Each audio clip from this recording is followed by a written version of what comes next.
pocket, basically. So if everybody listens, and again, I would like to thank our collaborators for helping us to put this on. So everybody enjoy themselves. Thank you, Honorable Joseph. And now I'd like to introduce the moderator for this evening's proceedings, and that is Nerissa Golden. And Nerissa is the founder and editor of Montserrat's top digital travel and information platform, Discover Montserrat. She is a journalist and international speaker. Nerissa is the author of 7 books, including The Making of a Caribbeanpreneur, Strategies for Overcoming Fear and Building Wealth, and Like, Follow, Lead, Mastering Social Media for Small Businesses. With more than 30 years in traditional and new media, Nerissa developed communication strategies which allow clients from across the spectrum of multilateral agencies, nonprofit organizations, and governments to leverage media and tell stories which influence change. She is one of the Caribbean's strongest advocates for innovation in entrepreneurship and technology. Nerissa is a certified facilitator for the World Bank Women's Innovation Network of Caribbean and the 2016 Pitch It Caribbean winner.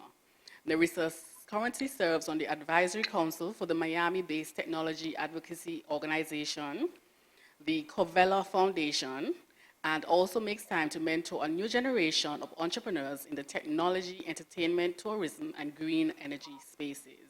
So let's welcome Nerissa. Thank you, Lonnie. Good afternoon, everyone. Hi, Cameron. Good to have you. Hello, Silvers. Good to see you again. Yes. All right, we're going to get started because we have a lot of fantastic speakers this afternoon, and we also want you to be able to get in your questions. Now, after Sobers presents, we are going to move directly to the ECHO presenter as he has a later appointment. So you won't have a chance to ask Sobers questions until the end of the session. After the ECHO presenter, then you can ask some questions before he leaves. All right, let me just introduce Sobers briefly. Sobers Esprit is a development specialist and native of the Commonwealth of Dominica, who is currently employed with the Oecs Commission as a technical specialist, creative industries at the Competitive Business Unit since 2013. Sobers is the founding director and one of the leading figures involved in the establishment of the Dominica Festivals Commission, which created the Dominica World Creole Music Festival since 1997. He has been very involved in the management of Dominica's festival tourism program, including the WCMF, Mas Dominique Carnival, and Jazz and Creole. At the OECS CBU, he leads the work in enhancing the competitiveness of MSMEs in the creative industries sector and providing support for building global brands among creative entrepreneurs across OECS member states. He is instrumental in organizing several high-level training and technical assistance programs in film development, including a regional scriptwriters program and participation at the Trinidad and Tobago Film Festival, a regional songwriters camp which produced a compilation of songs, training for fashion and craft designers, facilitating the formation of national fashion associations, awareness programs in intellectual property for OECS MSMEs, building linkages and expanding networking opportunities with key strategic partners. He is currently a member of the steering committee of the CDB-funded Creative Industries Innovative Fund, which provides grant funding to regional actors in the creative industries sector. Let me just say you should try to find out, they always have new initiatives coming up, so always stay abreast of them to see when there's an opportunity you can grab onto. Sobers is also a prolific writer and has been involved in radio broadcasting since his youth, appearing for several years on various outside broadcast teams for cultural events in Dominica. He is also an avid cricket fan and lover of sports in general. Welcome, Mr. Esprit. It's all yours. Thank you, Nerissa. Let me just say, let me just recognize the presence of the Honorable Minister. It's good to have you, Minister, because we don't normally have ministers participating in some of these discussions, so it is good that the Minister in Montserrat has taken time off to be part of this conversation. So before I have a PowerPoint presentation to make, before I do it, just to highlight what we're doing in terms of our Music Talk program. The Music Talk was conceived out of the need for us to look at mentorship for young and emerging music talents in the OECS. And the program is really a three-phase program. The first phase is called Music Talk, as it says, talk. It is really a series of discussions involving professional musicians in the OECS with young and emerging talents in the music industry. And we've had those conversations in 4 countries so far: Dominica, St. Lucia, Grenada, and more recently in St. Kitts.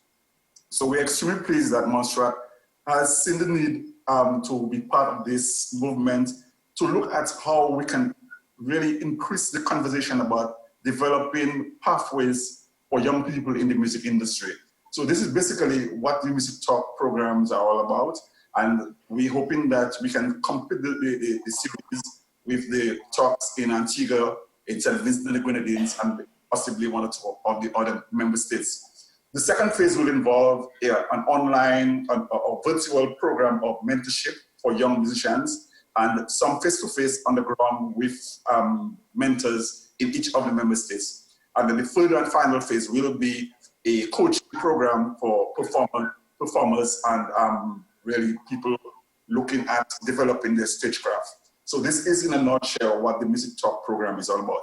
But this afternoon, I want to spend a little time to talk about the importance of the music industry in the OECS.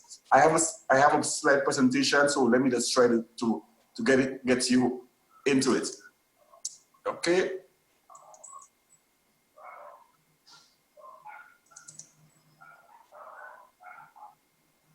All right.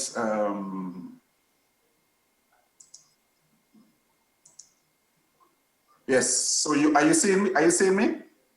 Are you seeing the presentation? Yes, we are. Okay. So just to look at the context, we're talking about music in the OECS, but let's look at the overall context. Music is a key aspect of the cultural and creative industry sector. As you should know, the cultural industries is really made up of subsectors like music, film and audiovisual, book publishing, fashion, design, and generally looking at how to monetize creative and cultural activities in the global economy.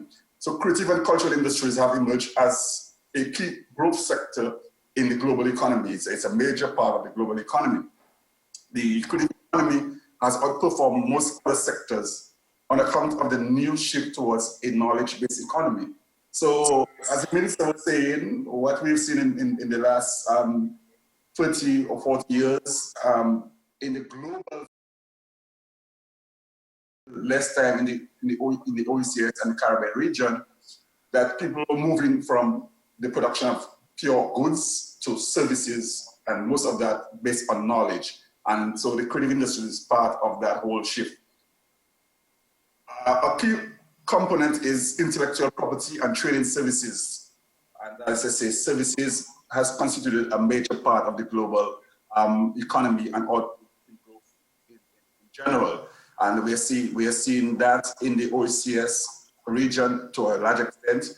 Of course, the tourism industry has really been the major driver in the services sector, but there are other sub-segments of the services sector, as I say, creative industries, cultural industries, but we also have the issue areas like engineering, we have architecture, management consulting, and other areas of services that have become important for our economies. So the trading services have expanded tremendously as a share of global value added. So this knowledge-based industry has become very much part and parcel of this emerging global economy.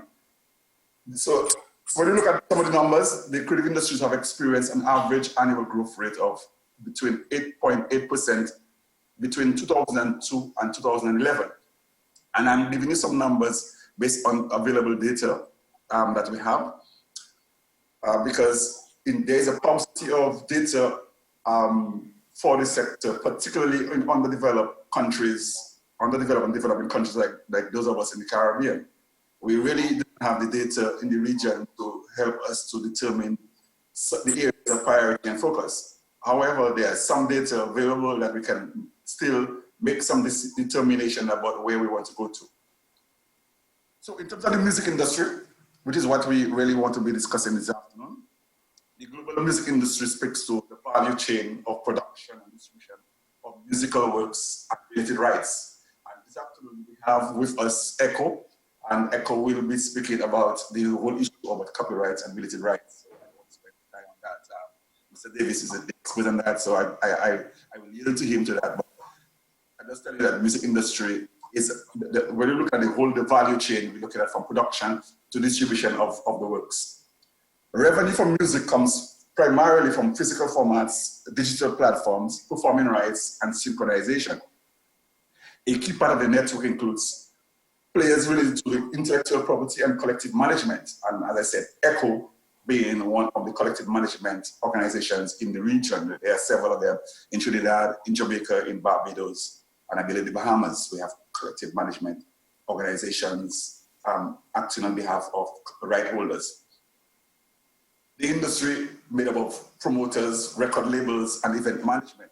And this afternoon, we have a couple of people who straddle in some of those areas. We have Mr. Horn, who is into event management, but also a promoter and event management specialist.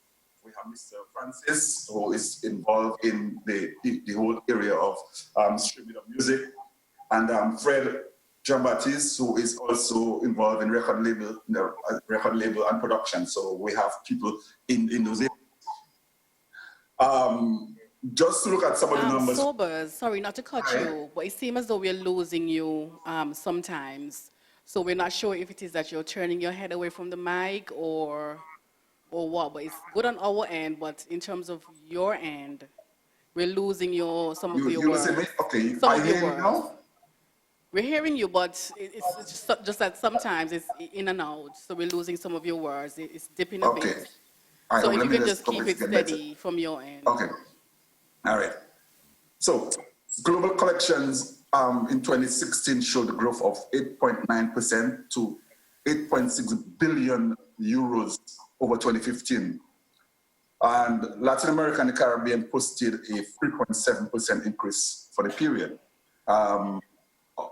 When we look at those numbers, though, the Caribbean is not very well represented, and ECHO can probably speak to that because we are not major producers of music to the extent that, and users of the music in this part of the world.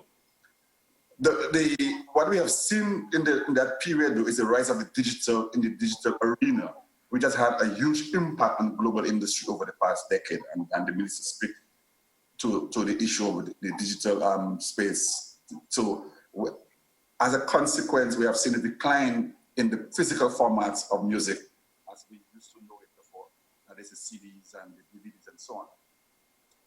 So I just have some numbers there. I can share that with you. We don't have to go into all of those numbers. But that's to say that there's been a dramatic increase in streaming revenues since 2016, which accounts for the majority of digital revenue. The International Federation for Phonographic Industry paid subscription accounts for streaming services in the region of 97 million to 97 million users. So that was a significant amount. So that is really an important part of the industry.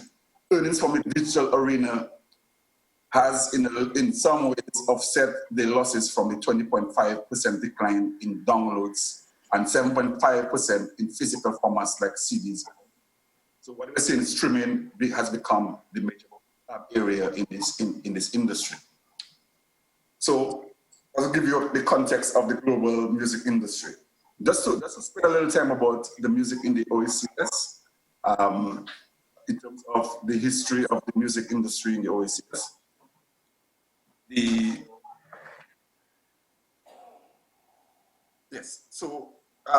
Most of our islands have a strong indigenous music base.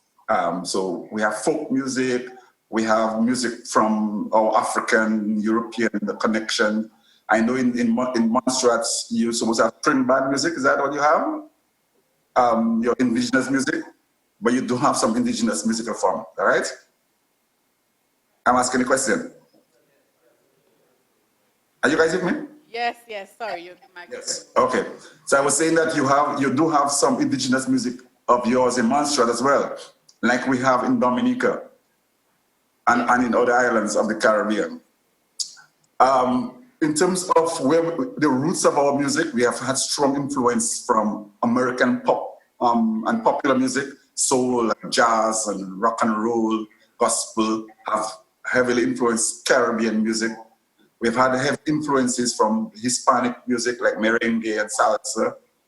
And so what we've seen is that the early recordings in the Caribbean has been really a fusion of American and Hispanic and Caribbean styles. So Latin beats and the early calypso music from Trinidad, from Jamaica, from the Eastern Caribbean, heavily influenced by American popular music.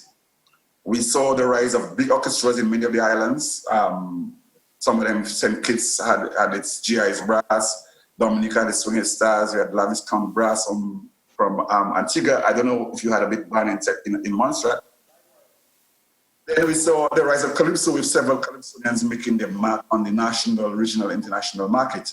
Arrow being one of those major stalwarts of Caribbean Calypso rhythm in the early days, really becoming an international, global icon in terms of Calypso and soca music.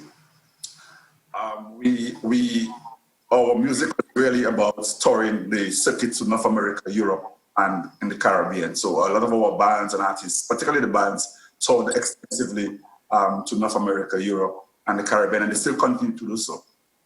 From the 1970s to the present time, major record stars and bands emerged on the scene across the region. So as I say, Arrow being one of them, probably one of the most prolific of Caribbean stars recording and traveling the globe.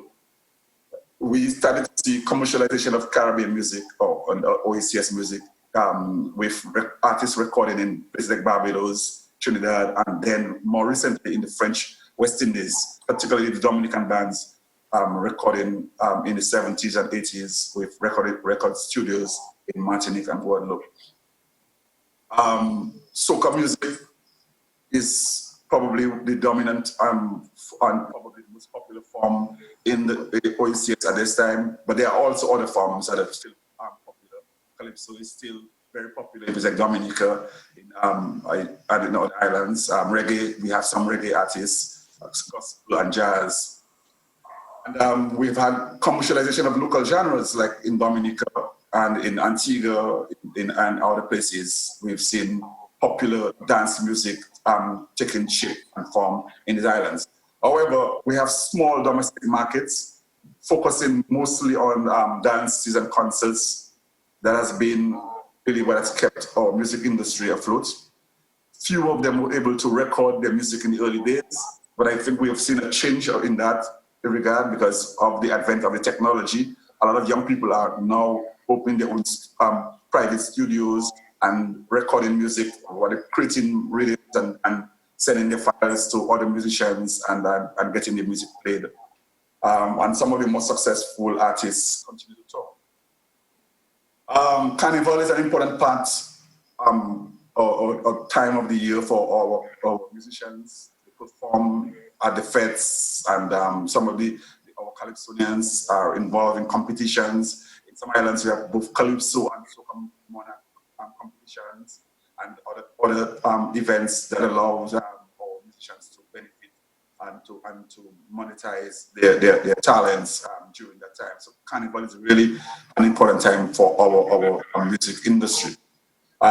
Before, we used to have albums by most of the popular artists. Again, because of the shift in the way we consume music, you're not seeing it again. So we're seeing some EPs and guys doing singles and having the music streamed by some of the major platforms. So we can talk about that a little later. We have seen the presence of copyright bodies in the region, PRS was the dominant body in the Oecs, Eastern Caribbean, and SACEM for the French market, particularly for Martinique, Guadeloupe, and of course Dominica to some extent. ECHO came into force more recently. However, we are continuing to see high rates of piracy of Dominican, of Monstration, of Vincentian, and generally OECS music, and that is a major problem for music industry. So the issue of piracy, the lack of enforcement, and of course the problems by stakeholders for uptake of licenses and weak collection systems in most of our member states really impact the industry. So that is a little bit about the evolution of the music industry.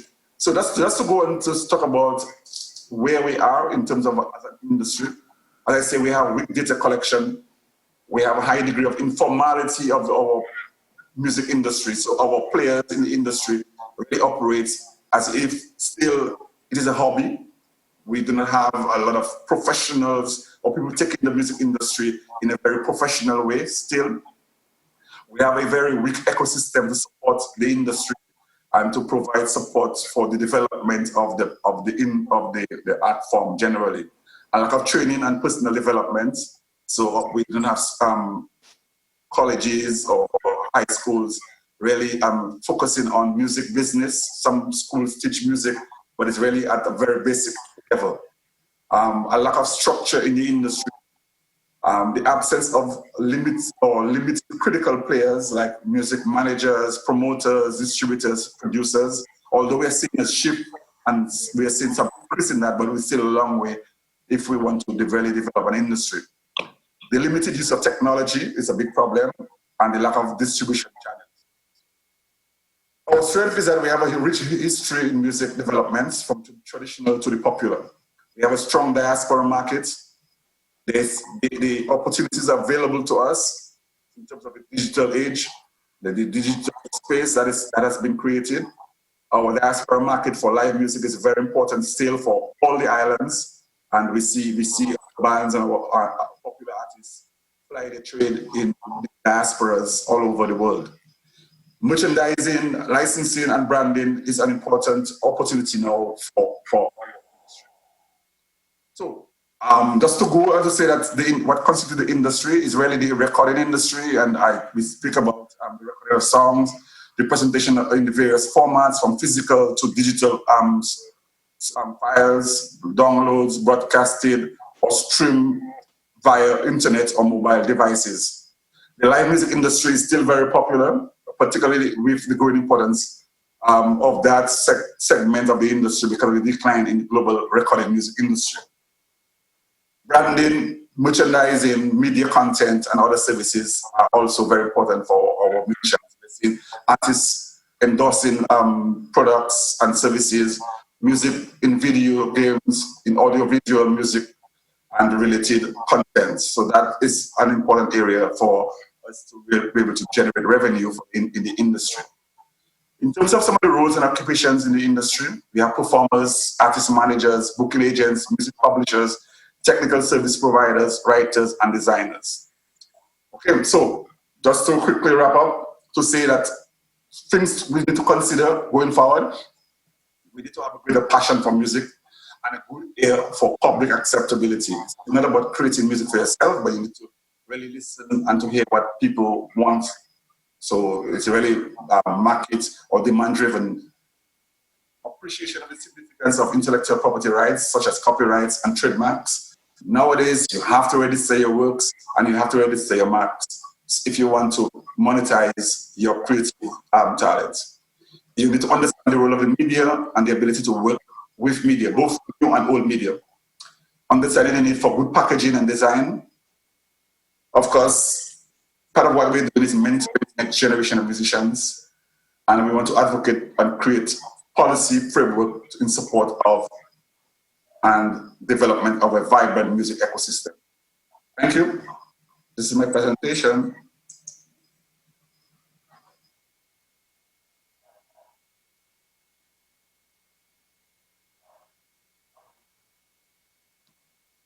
So, yes. Excellent. Can you hear me? Okay, here we go. Thank you, Sobas. All right. Okay. David, can I ask the other presenters that if you are not speaking, if you could just mute your mic, because I think the feedback is actually making it drop out on our end. Okay? So Davis R. Joseph is the most recent addition to the ECHO office in St. Lucia. He was hired as Chief Executive Officer of the Eastern Caribbean Collective Organization on November 1st, 2018. He has an MBA from Henley Business School, University of Reading, a diploma in project management, and holds certificates in health informatics and intellectual property, among others. He has been a member of the International Institute of Business Analysis since 2011 and is currently studying law with the aspiration of becoming an intellectual property and corporate governance lawyer. He has over 12 years of senior management experience and hopes to bring greater emphasis to the business side of the music industry. He enjoys training expanding minds and the use of information technology to make business processes easier and information more readily available. His interests and hobbies include poetry, occasional songwriting, graphics design, and martial arts. Mr. David Joseph, welcome. Hi, good evening, good afternoon, everyone. Thank you for that introduction. What I will do is, instead of giving you a definition of what a CMO is, I will take you on a journey that will explain how and why it started. And hopefully, along that journey, you will be given reasons or you will be convinced enough as to why a collective management or CMO is necessary. To start off, we will behave like there is absolutely nothing in place, that there are no laws. In fact, we will make it look like that it's the wild west. So there are no copyright laws in place, and your music is being played, it is being used in videos, it's been used in advertisements, in promotions, etc. And you are not being compensated for it. So that sparks a certain level of curiosity, a certain level of interest, and you decide that you want to do something about it. You will have to find some like-minded persons who are willing to join you to agitate, to do something so that whenever your hard work is used by others, you are going to get rewarded. So in doing so, on that part, we will refer to, of course, as lobbying. So you found a group of persons who think like you. You decide to form an association. The first party that you are going to lobby, of course, is the government to put laws in place. And what will happen is that eventually, if you are successful, you will have a Copyright Act. The copyright legislation will be, in most countries, will be part of a larger body of legislation under intellectual property. You as a lobbyist, you are not going to stop there. You have an association, you have the Copyright Act in place, you are going to get the support of international bodies that are already successful in protecting and guarding copyright.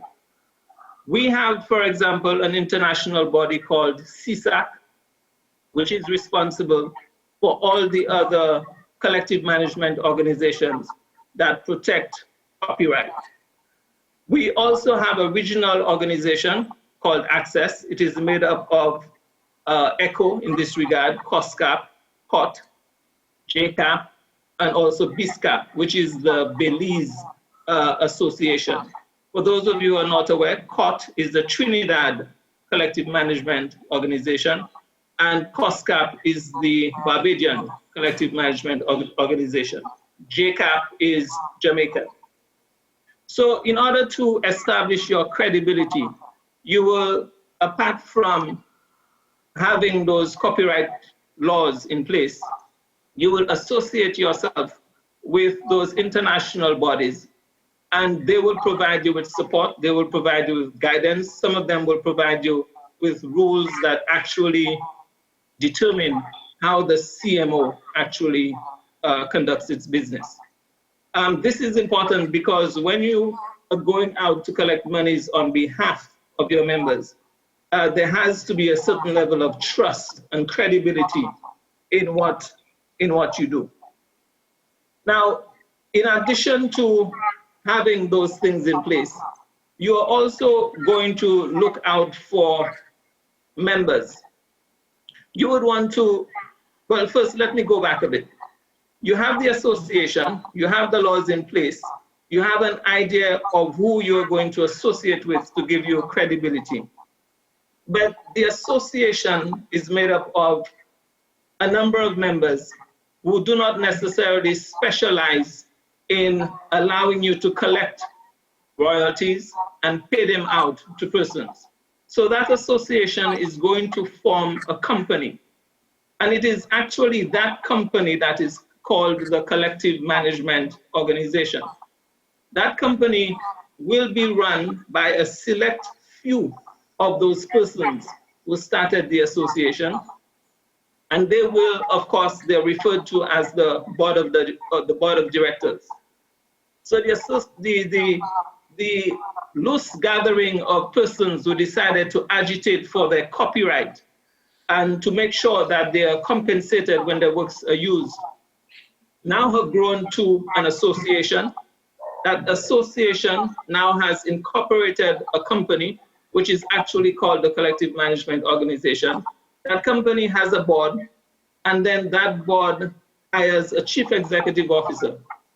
That chief executive officer, of course, will go ahead and hire, in most cases, if it's there at the start, will hire the rest of the staff to complement the office's employees.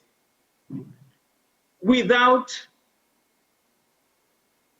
systems in place, there is no way that the organization that is now set up can actually go ahead and get its work done. That organization will have primarily three main departments. One for membership, which is normally associated with the front office work, where you welcome people and accept them into the association, and also takes care of music users. You will also have licensing. This is the department, of course, that is responsible for ensuring that the persons who use music are educated. It actually does not make sense to try to get monies out of persons when they do not understand exactly what is it that they're paying for. So education would be part of the licensing process. In addition to membership licensing, you will have distribution. What is going to happen is, after you have the members, they are going to register, of course, their works, which is their creations. They normally do that with what in a form called the notification of works form. So they will submit their picture ID, they will submit who else has played a role in the composition of the work. And they will also submit, yes, the MP3s. And in addition to the shares saying who owns what percentage of those works, they will eventually be given what is called an IPI number, which is that unique number that represents them and their works. In addition to so we have the membership department, we have the licensing department, and we have the distribution department. The distribution department will be responsible for matching the performance data with the royalties collected. So what happens with a CMO is you typically have an agent who goes about approaching music users, letting them know that they have to pay for the use of the works. What they will normally get is referred to as a blanket license, which is a license that allows them to play any or all of the music from the CMO's repertoire or catalog. And they could play those works as many times as they want. Because if you were to have it any other way, in what you refer to as a transactional license, where they get a license each time they want to play a specific work or group of works, then that could become very cumbersome. But back to the distribution. In order to allow members to earn royalties, there has to be a process in place that matches the monies collected with the works of the members that were registered. That matching is assisted by, for example, where broadcast is concerned. That matching is assisted by a software application called Vericast. It is from a company called BMAT, and what it does, it actually tracks each of the songs played on our licensed radio stations. So that is one source of the data that we have. It is a 24-hour monitoring system, and it does make our work, or the work of a CMO, much easier.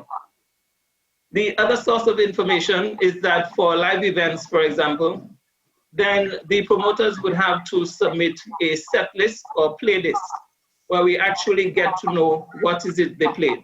The same would be applied for concerts and events. So these are in addition to this, members of a CMO can also submit their works in relation to a performance that they were part of or a concert that they were part of. So these are the different sources of performance data, which is eventually matched with the royalties collected. In order for that to happen, a CMO must have some very intensive data processing software. It is most of them are very expensive. They're so expensive, for example, within the Caribbean, each CMO, it would be an intolerable cost if each CMO were to bear that cost by itself.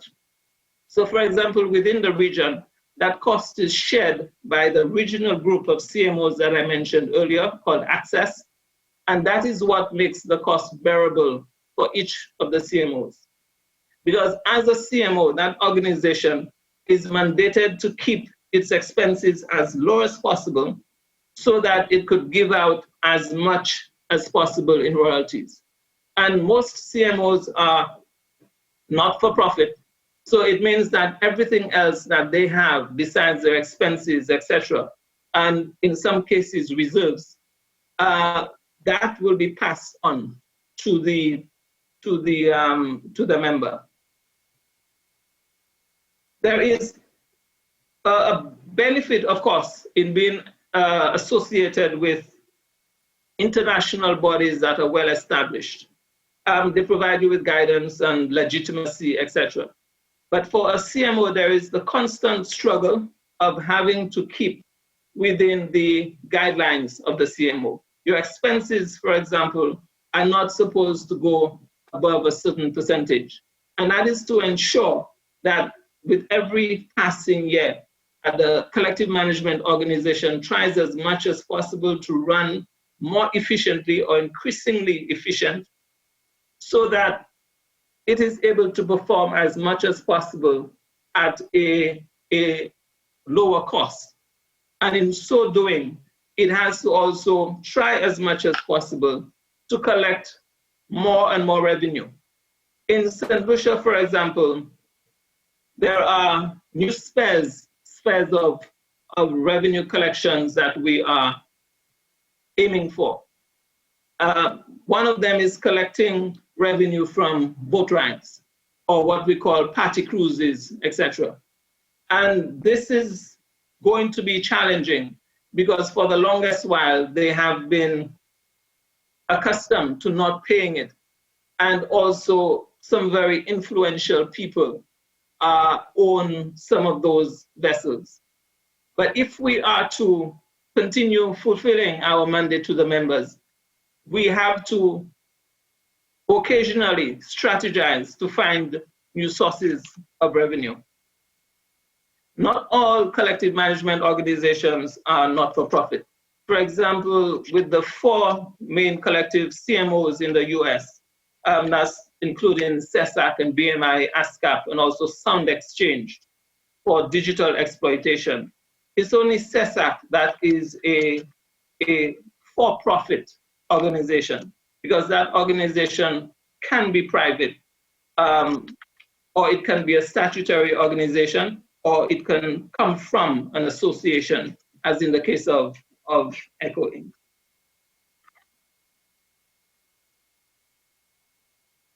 One of the things that I would like to mention, and I made a special effort in commencing my presentation with the fact that a collective management starts with lobbying.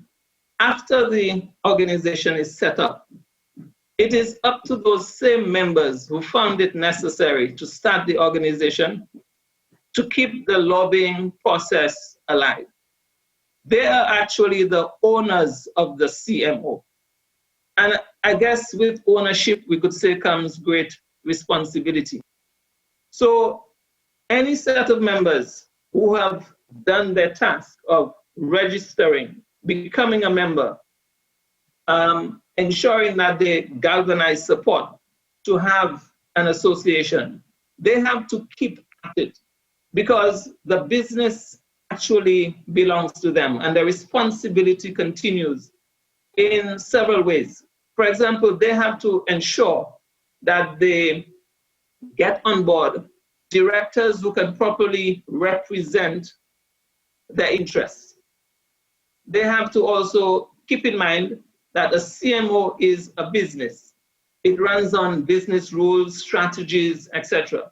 So whether by attaching itself to independent directors or ensuring that those who are on board are capable of the task, it is their responsibility to make sure that it runs as they intended it to.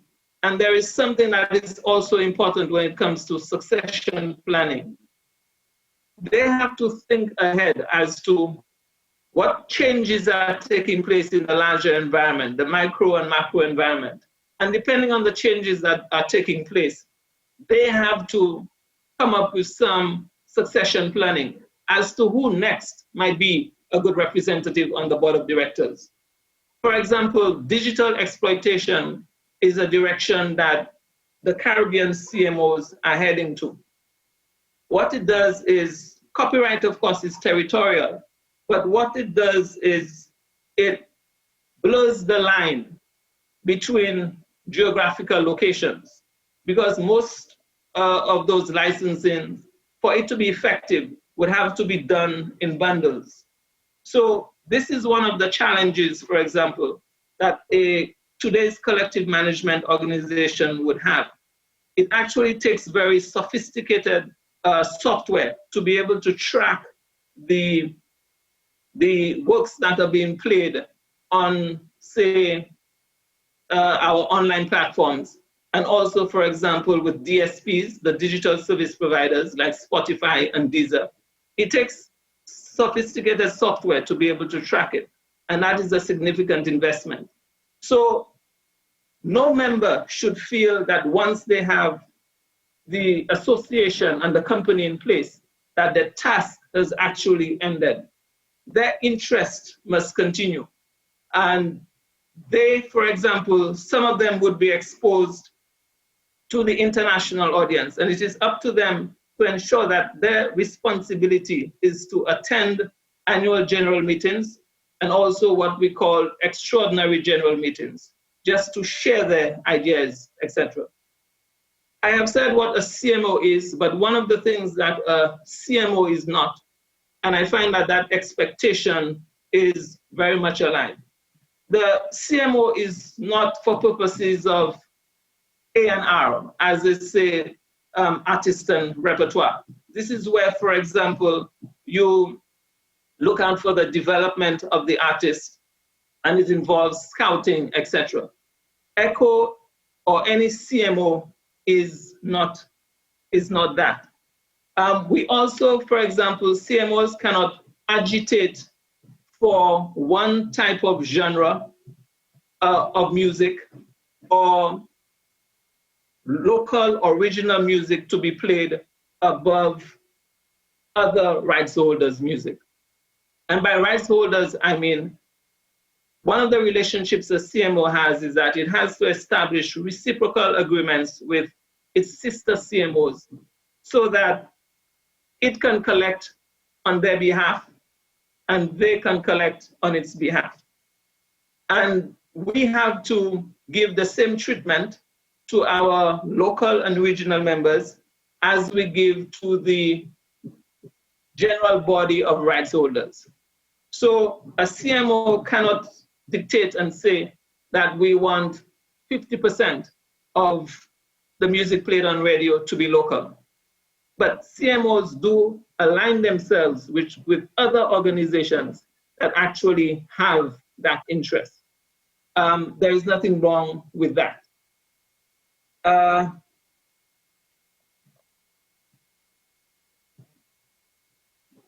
I think in closing, the challenges that we have, or CMOs have, is the same as any association has, which is a matter of how do you keep the membership interested? How do you keep the membership aware of exactly what is happening? There are education drives, for example, that can take place. Some of it might be online, some of it are in the forms of workshop, etc. And some of it can be in the form of mentoring. For example, part of the membership, or key part of the membership department is the membership officer, who has that responsibility, in a sense, to guide persons who are coming to him for advice. Fortunately, in Echo's case, he is a songwriter artist with experience. He has done a project, for example, with Miley Cyrus. He has had his works in films. So he is in a position to be able to guide new members. And what we want to do is, before a member actually gets their IPI number, before they become an official member, we want to start having an orientation with them, because we believe remaining abreast with exactly what happens within a CMO or what your expectations are, we believe that is absolutely necessary. So I will stop here, and if there are any questions, I will answer. So my first question for you is, you talked about the fact that you need to also be looking at new ways to find revenue to keep the organization going. With streaming coming online, and also the ability of an independent musician to create their own arrangements, why do we need to go through Echo? If I can come up with my own way to access revenue via Spotify, iTunes, why would I need Echo? Especially if I'm in an environment like Montserrat, where it's going to be pretty difficult to get a promoter or a local restaurant to pay for my music. Why would you still be relevant to us today? Well, if the individual, for example, can perform all of the tasks that a CMO does, because I'm assuming that his work would not necessarily be on one platform. What happens is the payments from those several different platforms, referred to as micropayments, for them to aggregate to an amount that is worthy of collecting, it takes somebody to be able to put them all together for you to actually get a payment that you can be satisfied with. So what, for example, a CMO in the digital sphere would do is to ensure that all those micropayments from all those different platforms are actually collected and then one payment can actually be made to the member. Also, that person would have to have agreements with several parties. Now, it is possible for persons to go ahead without a CMO. But the reason it came about in the first place is because of the fact that it is an expensive venture, it is a time-consuming venture, and if each person were to negotiate on their own, that would not necessarily benefit the industry. Somebody might just decide, well, I'm going to get into this agreement to cover my expenses, and that's it. So it is the fact of working together that is what gives us the greatest chance to succeed. But if what the person is doing is something of a minor scale, then I'm not saying that it is impossible. The other thing, though, is sometimes for you to get deals with, say, with synchronization for your music to be part of a film, the first thing they will ask you is whether you are part of a CMO. And why? Because they know that you would have gone through some kind of assessment. You would have gone through some kind of review. The works that you're saying are yours would actually be yours. So they feel comforted because you're part of a CMO, and dealing with you is something that's much easier. Okay, so it is a protection as well for, say, the film company that we want to sell our music to, as well as for ourselves to be able to collect the revenue. Yeah, definitely. It provides legitimacy, and instead of having to repeat the process of assuring that you have credibility and trust, etc., it's easier when you work through an established body that has other connections. Okay. For the benefit, before I get the crowd to see if anyone has questions, for the benefit of most people here who don't have any sort of arrangement, some of them may have never sold a song. Could you give us an example of how would the money break down? Let's say songwriter versus the performer versus the producer versus the manager, etc. That, for example, if you were to look at the application form with the shares, this is something that's in most cases very personal to the persons who are doing it. In some cases, we've seen the person who is more recognized would have a smaller percentage, as in 20%, and say somebody else registering as composer might have a larger percent. Now, the thing is, sometimes it may seem odd to us, but we do not know what arrangement exists between them. So it is not fixed as in some cases where you have it prescribed as in a 50-50% share or 75-25% share as it is legislated in some places. In our environments, it is something that the parties come together and they decide for one reason or the other who gets the most share. At the moment, we do not represent related rights. It is something that we are looking into. Progress could be made this year, but we do not represent the performers and the record producers at the moment. It is the songwriters and the music publishers. So explain that to me. So related rights are? The related rights, well, before they were almost seen as secondary rights to authors' rights, but related rights are actually the rights that the artists themselves have and the record producers have for their part in the composition and the distribution of the work.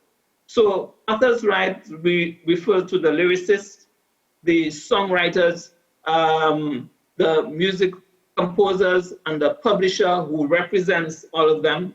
But the other party, those that we see on stage, or those that are involved with the production of the record, these persons have a separate set of rights referred to as related rights or neighboring rights. They are no less than the author's rights or copyright. In fact, they generate far more income on the international stage or scene than copyright or author's rights. And the term, it's changing slowly to author's rights because, as we know, copyright refers to a broad range of rights when it comes to literary and artistic works. So I try to use the term author's rights most of the time versus related rights. None is more important than the other. Thank you. Does anyone have a question for Mr. Joseph? All right. You do. Okay. Yeah, good afternoon, sir. Yeah. Hi, good afternoon. You talk about the CMO and the things that you're expected to do. And of course, the main thing is to collect royalties, I guess, from the people who use people music and so on. I'm wondering about the practicality and the actual policing of the whole thing. For example, if, for example, I direct a steel band which does not play original music, all the songs are people music, or a community choir, or a church choir for that matter, and say, for example, there's a church concert, all the music would not be the performer's music, there'll be somebody else's music. Now it seemed to me like those somebody else would be expecting some sort of correction because of using the music. Is that practical? And with a very vigilant CMO, are we seeing sort of the death of community groups and performances? If I got the essence of your question, I think I had referred to what was called a blanket license, and the other keyword was reciprocal agreement. With the blanket license, it covers all the songs in the local or regional CMO's repertoire.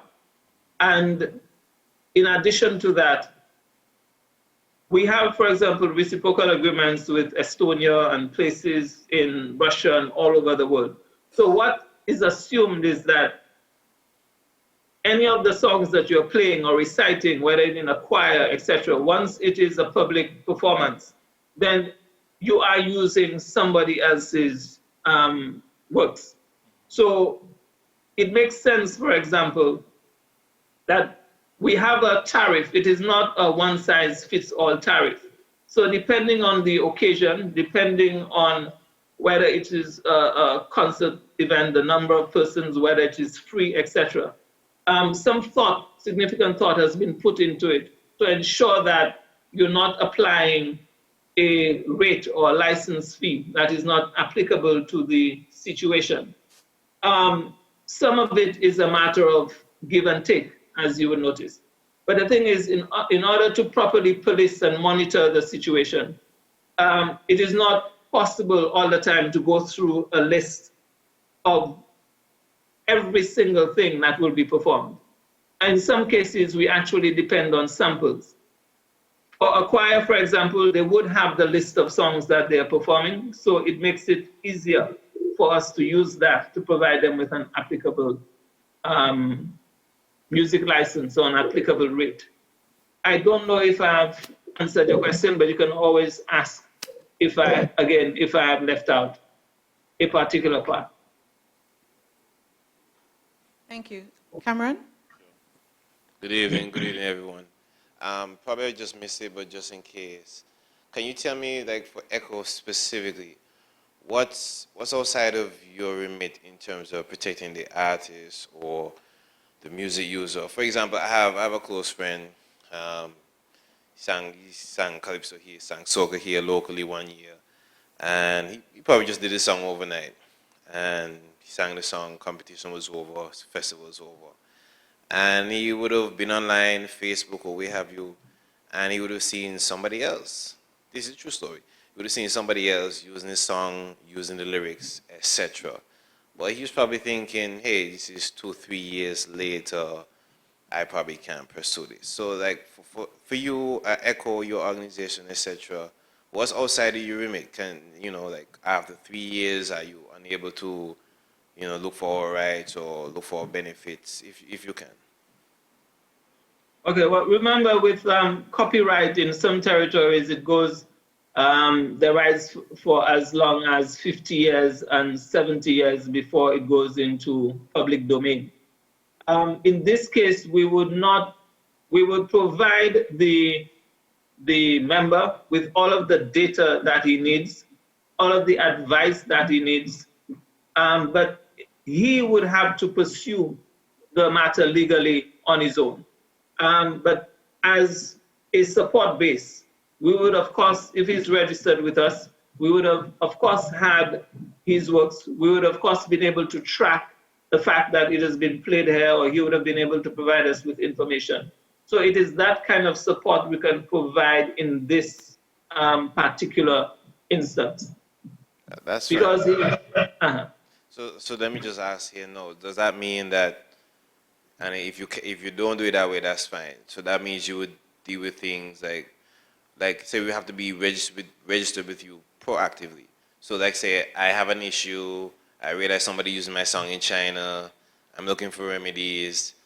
If I come and register with you, then is it too late for you to deal with me? Should I have already been registered with you? Like just. No, it's not too late because we have something called a pending identification, say collection of works where we are unable to match the works with somebody, a member. If they are registered a number of years afterwards, between 1 to 3 years afterwards, or a number of years afterwards, they can still benefit from royalty payments.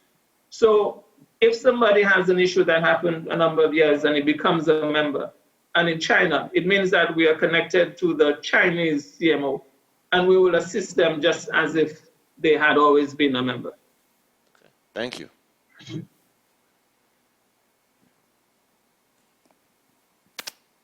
Hello, Davis. My name is Peter Filial. I'm a musician and a producer and a publisher, and I've done this for quite a few years. I live in Montserrat, and I'm quite familiar with what happens with music here. I wonder whether Echo has any advice for us in Montserrat to be able to persuade music users that there's sufficient value in the music that they use to pay licenses at all, because nobody pays licenses, so there's no source of revenue to collect or distribute here. Mm-hmm. But I think it would begin with, remember how I began with a set of interested parties. Because of the fact that ECHO now has 6 territories, active territories under its domain, Montserrat is one of them, but inactive. Once there is that agitation or that the beginning of interest from persons on the ground, it is something that would reach us, and it would something, since you are under ECHO's domain, we would have no choice but to respond to the level of interest that's taking place now. Because in business, we can either decide to expand from internal decisions, or situations in the environment can actually encourage us to take action. But I think it would be good to test the situation on the ground, to find out exactly and log your efforts, to find out exactly what challenges, what are they actually telling you when you have an informal conversation with them saying that you must pay for a music license, to actually take a note of some of their comments, and you might get an idea from them as to what it would take for them to begin paying, or if, for example, you can assess their awareness when it comes to intellectual property, so that when we decide, or if we decide to do something about it, we will know what educational campaigns we may have to begin with. But I believe the best approach is for interested persons in Montserrat to come together and to begin saying that we can do something about it. then you reach out to ECHO, you write us, and we will take it from there. Because we don't know what the environment is like. You are aware of it, but we have no idea as to how many. Is there an intellectual property office in Montserrat? No, there isn't. It has a Copyright Act.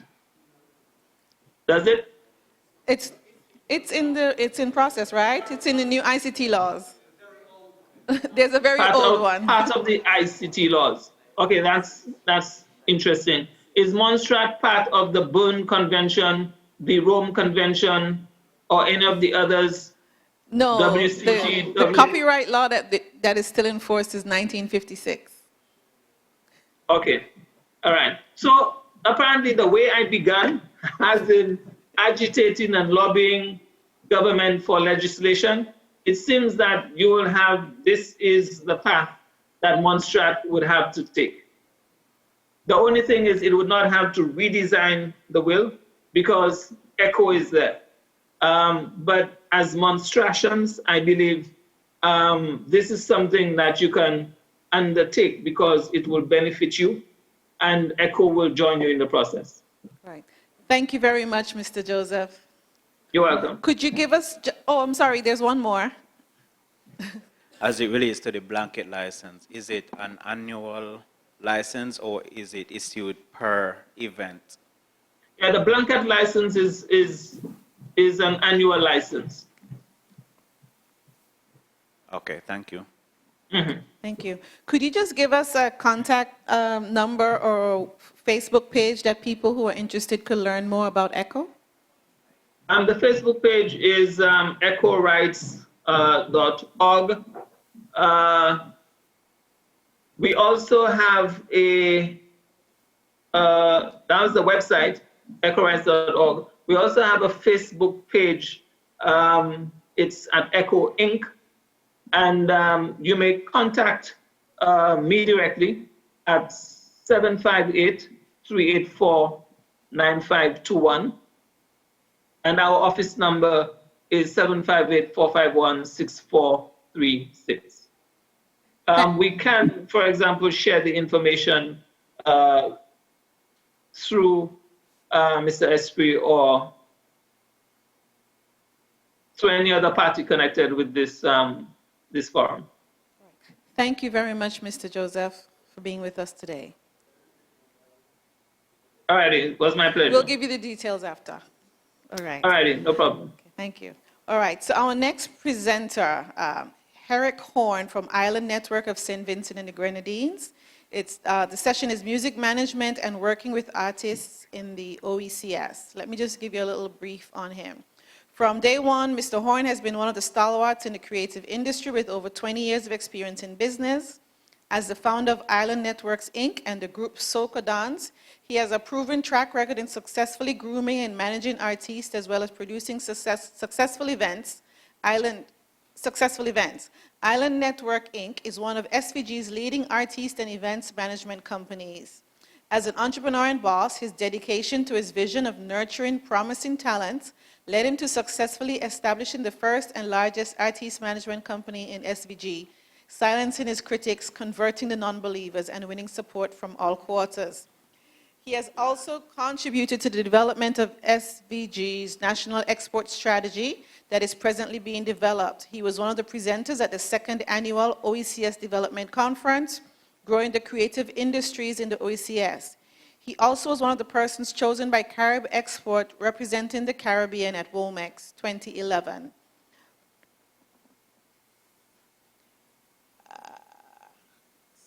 Bio is quite long. Okay. To date, he has successfully managed many high-profile projects for Lime Carnival, also Lime Free Up Party, Soca on the Beach, Sunrise, Soca Swing. For the past 10 years, he is producing the Carnival Monday Band for Vincy Mass, sponsored by Lime. Mr. Horn, welcome. Thank you for having me. Mr. Minister, I'm glad that you're here and you have shown interest in the creative industry.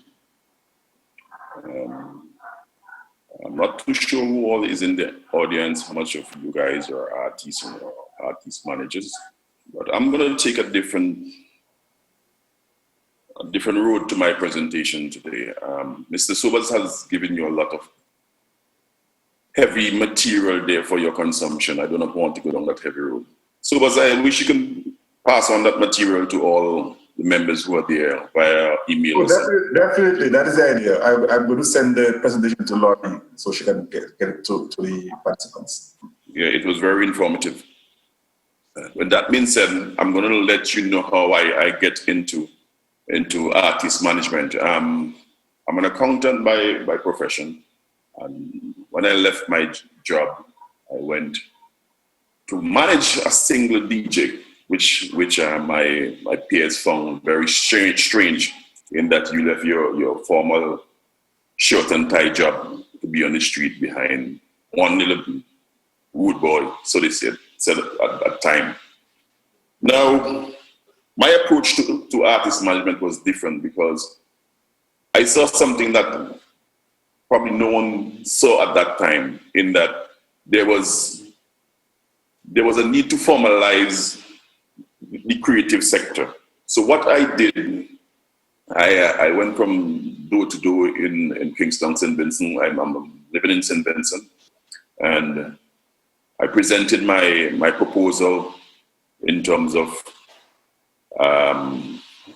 trying to get endorsement from my artists there and then, and it was a struggle because no one seems to think that the creative industry, that they can put their monies behind it at that time. And there was a gentleman who worked for Flow, then that time it was B-Mobile, by the name of Beer, and he lent me a listening ears, and he said, okay, you know what I'll do? I'll buy 50 of your compilations. And I was happy, you know what I mean? So every year I did a compilation of my artists for Carnival. You know, Carnival is one of our main revenue generating period for practitioners in the Caribbean. And the Caribbean have similar cultures across, where all of our economies are structured with one festival called Carnival. The main festival called Carnival, the other music festival. But Carnival is a time when artists get to showcase and get to generate some revenue. There and then, I proposed to him that I want to start a Monday band. And then he said, okay, I can look into it and give you 500 t-shirts. And that is 15 years ago. Today, the Monday band that we do on the road 15 years later is 7,000 strong. Today, we are in the same relationship with that same company. So that shows some stability there on our part, and great partnership. I'm saying this to establish the point that one of the quality of management of any artist is to create partnership, and long-lasting partnership that is going to benefit both parties. Because when I present a proposal to a company, I just don't walk into your office and say, give me some money to spend on these guys. They don't want to hear that.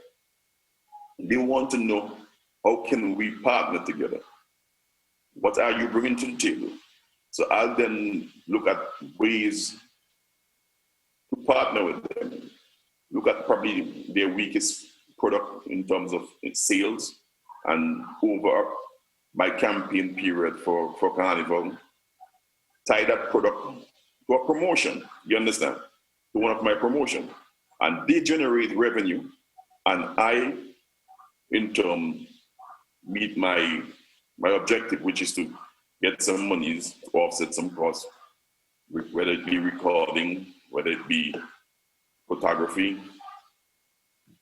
So I'm just showing you the different ways in which we can create partnership in these small islands, because I'm trying to tailor my presentation to the Caribbean. I don't want to make it too abstract, where we can see and connect with each other through through what I'm saying here, in that there's certain fundamentals that artists, that I struggled with in the early part, in getting artists to acknowledge what we're doing is a business. That mindset was an uphill task for me to get them to understand, okay then, we start to think as businessmen. What we are creating here is intellectual property. How do we exploit it? How do we generate monies from the exploitation of this intellectual property? You understand? And it wasn't an easy task to get them to think, oh, it's not just go out there and approach it as a hustle. You know what I mean? How much money you could make today and forget about it. But put some structure to it. You understand what I'm saying?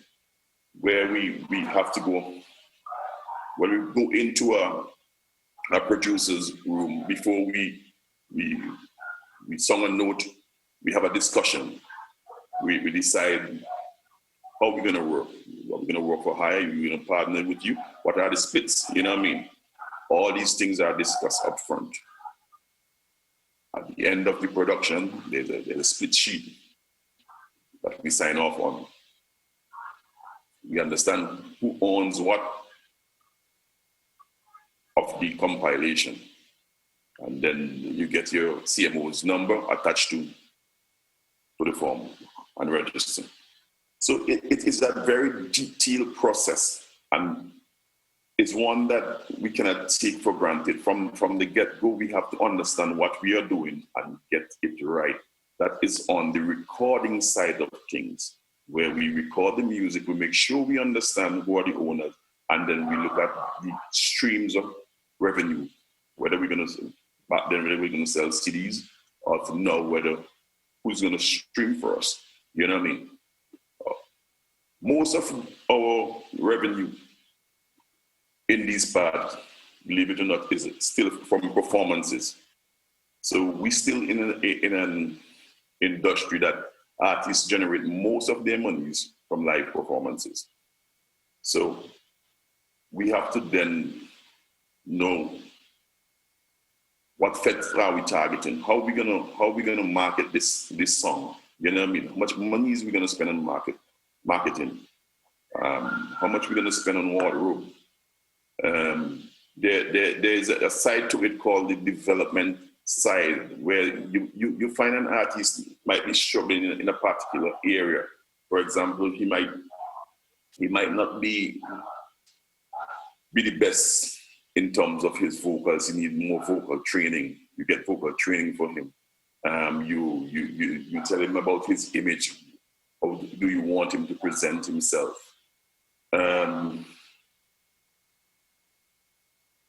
It goes as deep as sometimes you get in a call midnight to settle a domestic dispute. You understand? That's how close that you and an artist get at times. You understand?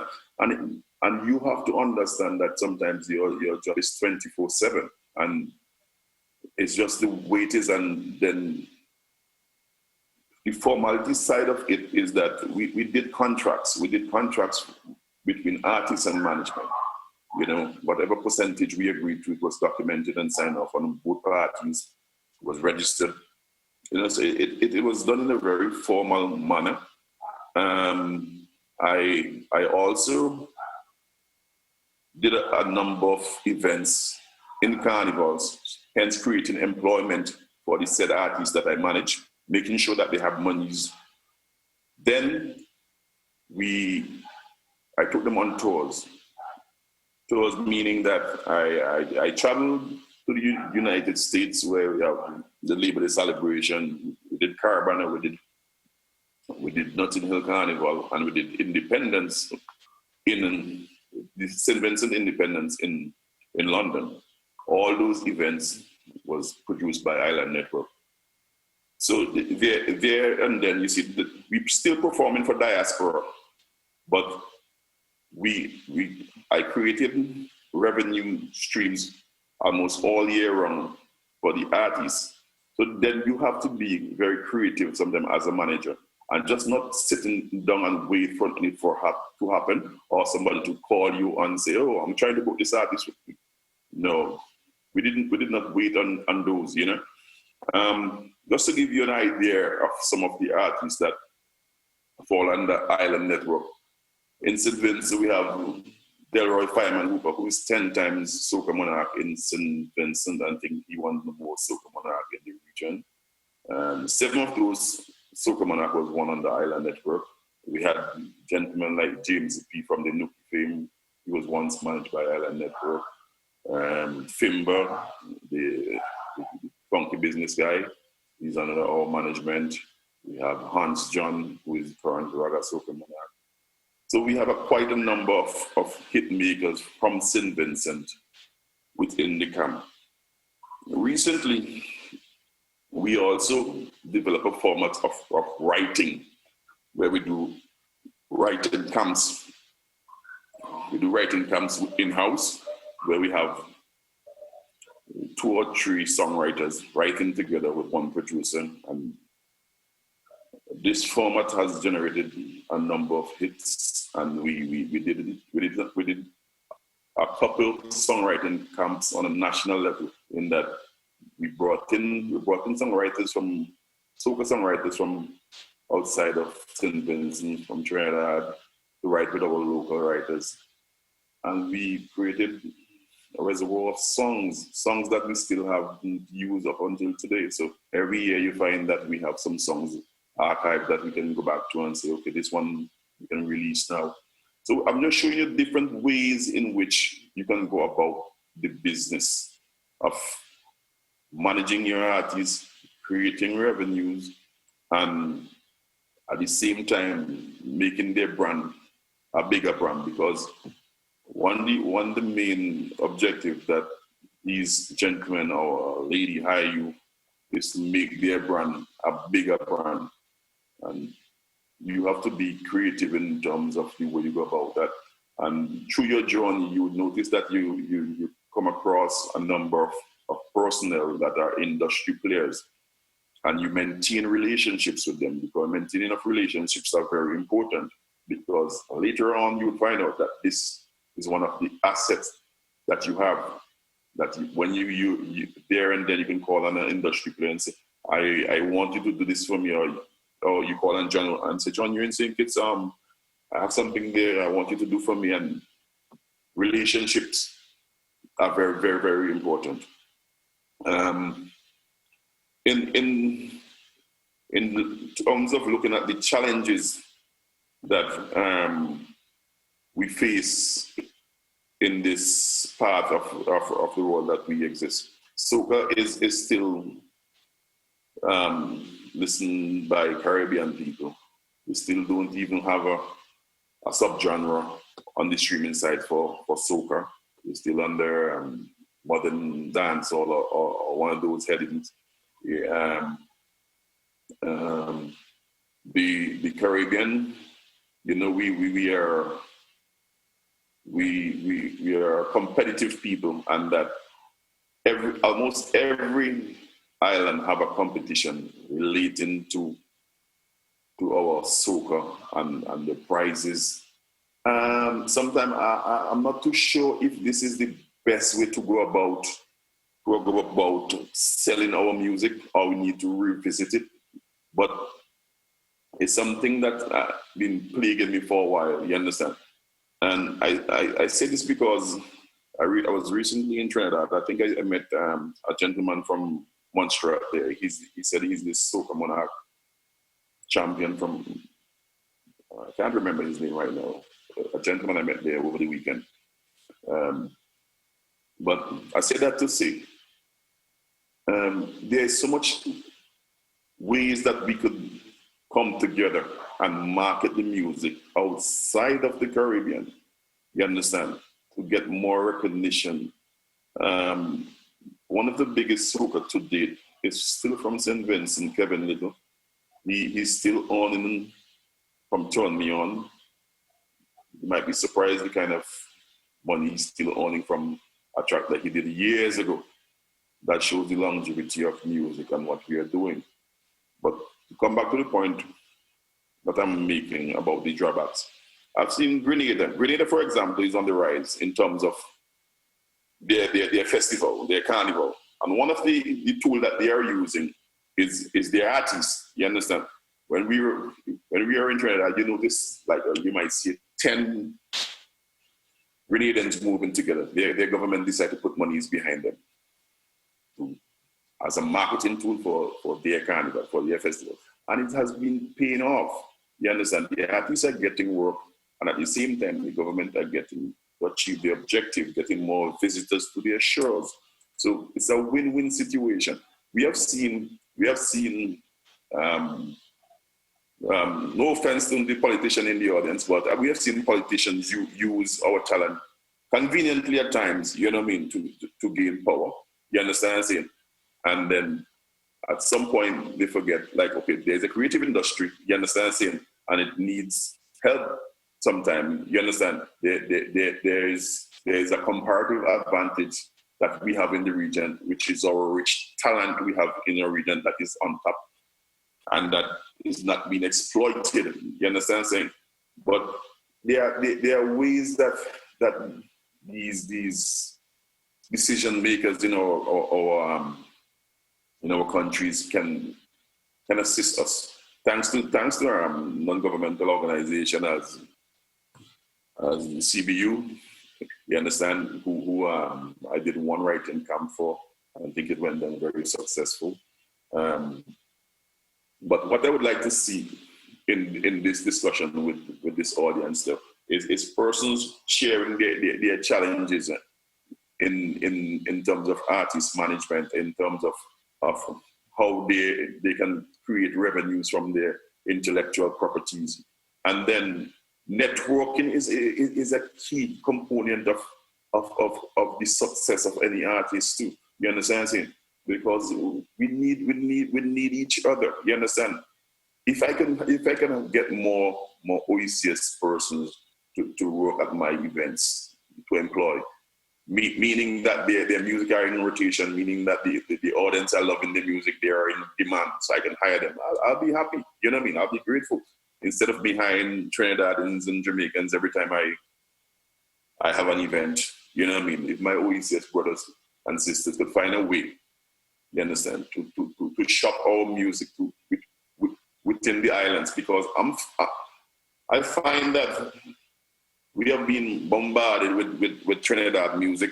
No offense to Trinidad and their music, but the music from the Oecs, from the smaller islands, aren't coming through like they ought to. And this is an area where we have platforms that we can sit in the comfort of our living room and choose to listen what we want to listen. You understand? So there is something fundamentally off or wrong in the way we approach it, and we need to look at it. And I think it is in the marketing of our product. We have to go back to the basic where we from the time we pick up our pen or our laptop to write, we look at what we are writing. We look at the production, make sure the production is of a good quality. We look at the mixing and the mastering of the songs, make sure it is done by the best minds around. It's better to have one good song than you try to tell me you have an album and nothing in the album is really jumping out as a promoter or average listener. You know what I mean? So these are some of the fundamental things that we need to pay attention to as artists and as artist managers. If we really want to get to the next level, we have to pay attention to our work, to our marketing. The marketing is so critical these days that sometimes people even take it for granted. You know what I mean? So I'm not going to go much longer because we have a few more presenters. And we have questions, which I'm looking forward to because I like to interact. And we go from there. Thank you.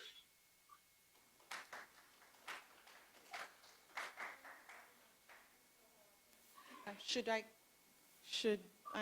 call the other presenters and then come back to questions? Or does anyone have a question for him right away? Give in.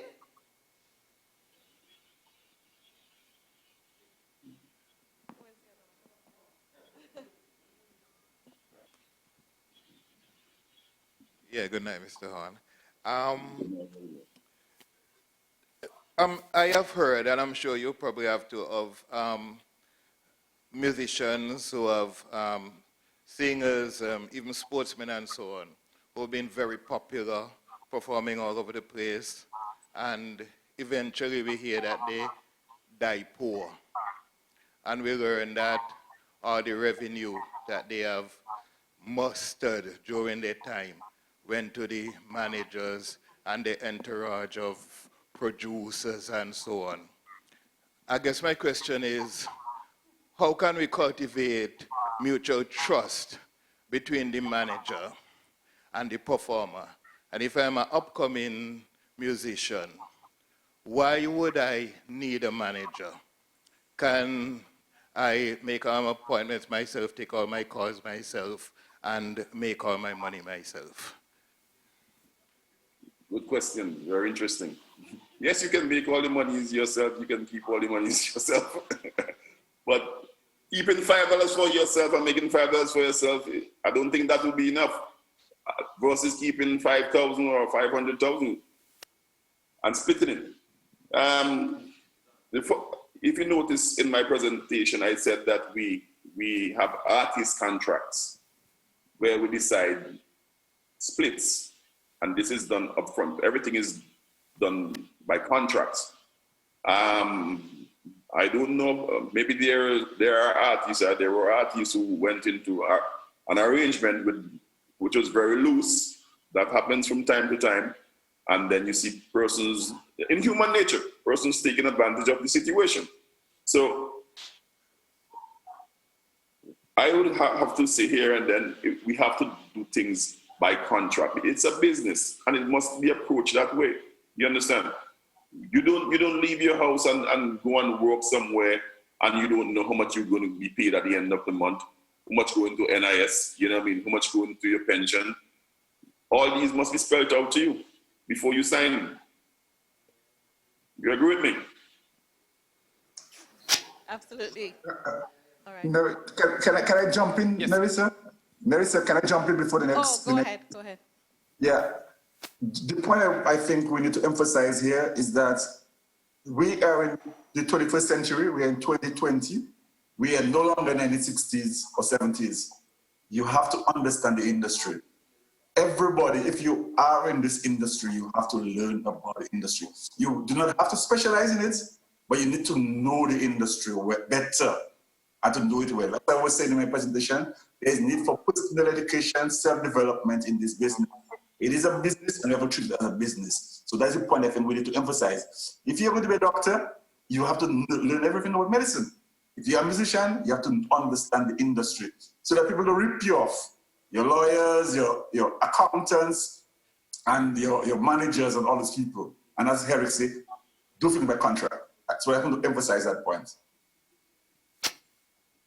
Yes, good evening, Mr. Hahn. Good evening, ladies and gentlemen. Just a quick appraisal, not really a question. I was so pleased when Mr. Hahn mentioned that we keep looking to Trinidad as the gateway to success, when we in the islands have more success than what we can even manage. Yesterday, I was speaking to a student in school as a teacher, and I was telling them about Kevin Little, how he made top of the pops, #1 in England, because I was living in England at that time. And he has generated so much income from that little song that he made.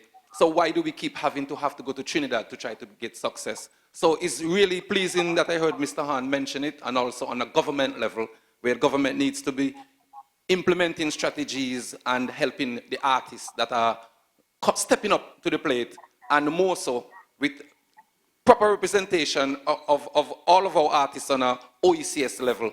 It's very important that we, the people in the smaller islands, can channel our resources through that way and get involved with St. Vincent, Grenada, and Dominica also to produce the same music that Trinidad is producing.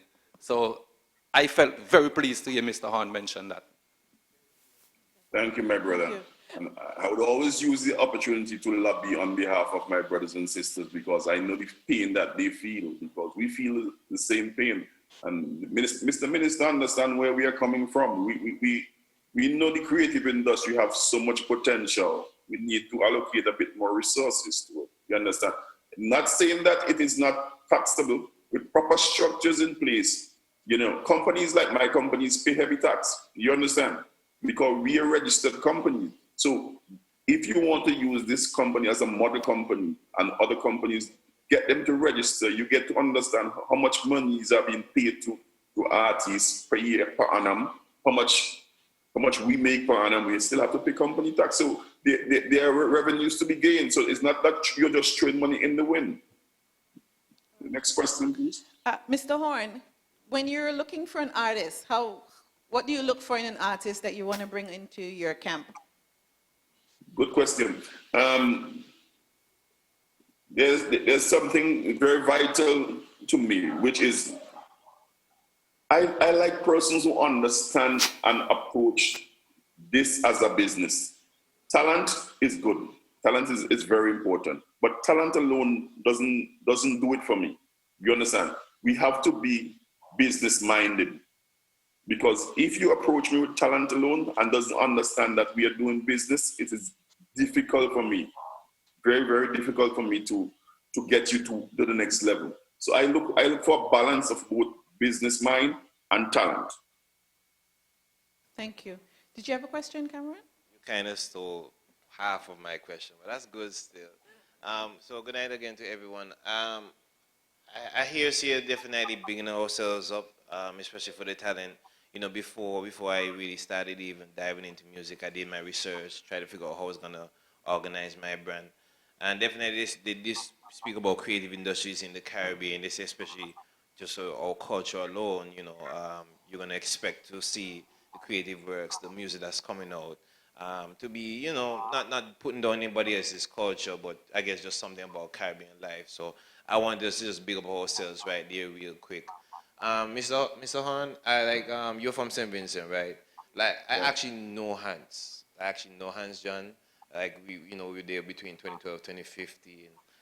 I want to ask you a question here because, you know, at UE, you know, like everybody is kind of like, you know, hi, I'm this person from here. Maybe I've accomplished this, maybe I have done that. You know, nothing against anybody, not putting down anybody. But definitely when I went there, you know, everybody's like, this is Hans. He's coming up here in Raga Soca. Everybody's singing his praise, etc. And you know, even in recent time now, we see international soca.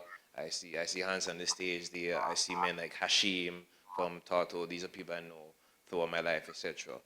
But what I really want to say is, you know, going to UE, especially, if I just were to use Hans as an example, like I had no idea of any of Hans's music, nothing. Sad to say. What's a common medium that you think we are missing in terms of Oecs or Caribbean people, like that one place where we really should be all trying to put our music or try to, you know, push ourselves? Because I think what you're trying to even get to slightly, or even if we're talking about echo, something kind of like a ecosystem that kind of, you know, Dr. Samuel, this ecosystem that kind of works us. What's that common medium that you think we're missing as a Oecs music group or what have you? I wouldn't say there is a common medium, you know. It's a combination of things.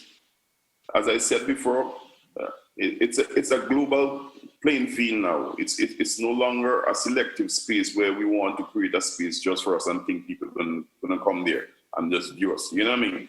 It's how we utilize the space that are there. You know what I mean? The social media platforms. You know what I mean?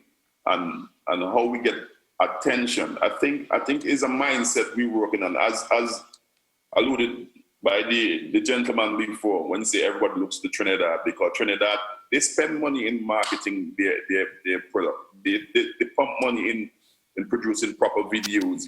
You know what I mean? So I think we as a smaller region, we need to take seriously the marketing of our brand. You understand? Say, go back to the production. Make sure that we buying proper tones so that they can mix properly.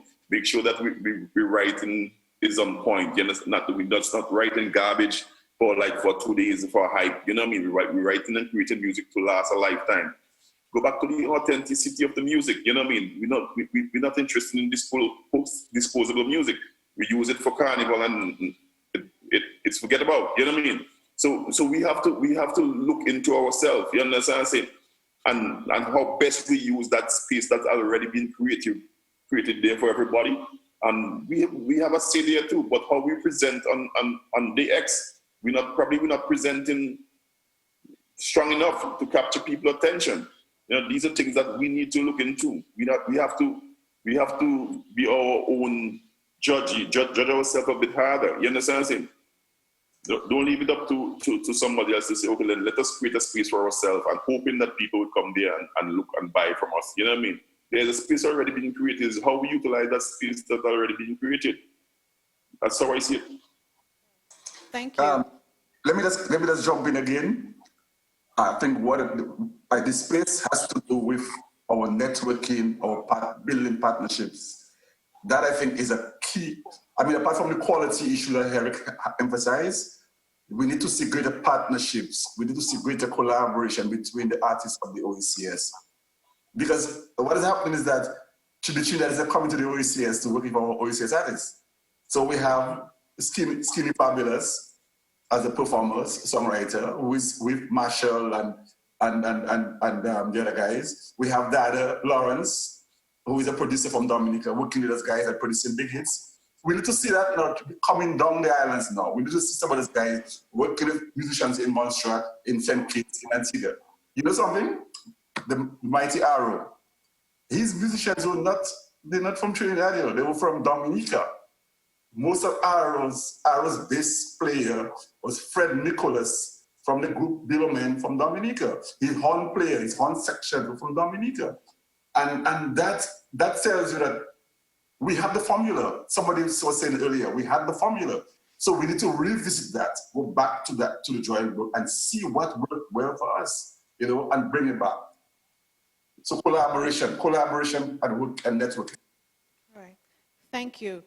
One last question, Mr. Horn. Do you have any DJs in your network? I know we have a couple of DJs here who have brands who want to expand.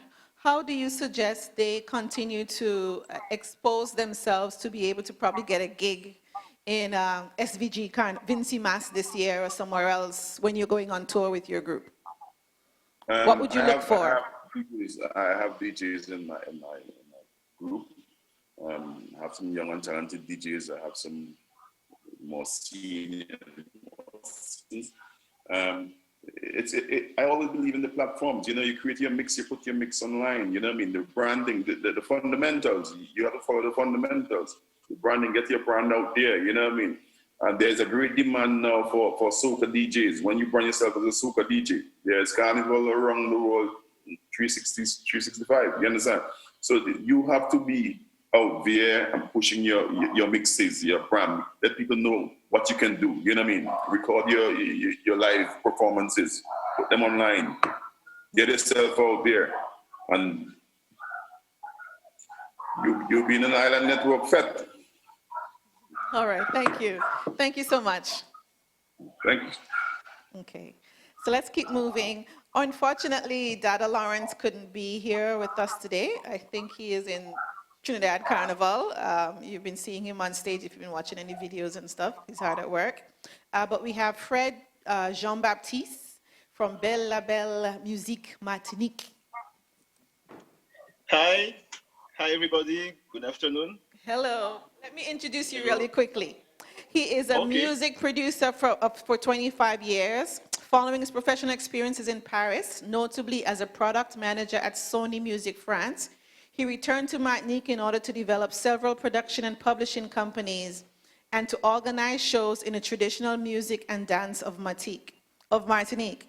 Many of his productions are successes, including T. Raoul Grivayes, Stéa Gonis, and Valérie Louis. Okay, I'm going to stop there. I'm not calling the rest of those names. His reach also allows his position as artist and major events in the international market, Canada, Sweden, Morocco, the Caribbean, including St. Vincent, Barbados, and the Dominican Republic. He also participates in many trade shows dedicated to world music, such as Womex in Denmark, Spain and Finland, Mondial Montreal, Canada, Babel Med in France, and Sound of Ziti in Beijing, China. He is the privileged operator of the Festival International Quadrille de la Ville du François in Martinique. Exactly. Welcome, Mr. Jean-Baptiste. Thank you. Thank you for the presentation. It's very good. You have a good accent for the word, the French words. Very nice. So I would like first say thank you to Mr. Sobers Esprit for that wonderful invitation. So I will not be very long because sometimes some people say that I'm talking a lot. So I will try to be short to give you the most elements from Martinique and Guadeloupe, so the French West Indies market of music. So first, you just have to know Martinique is it's a French territory.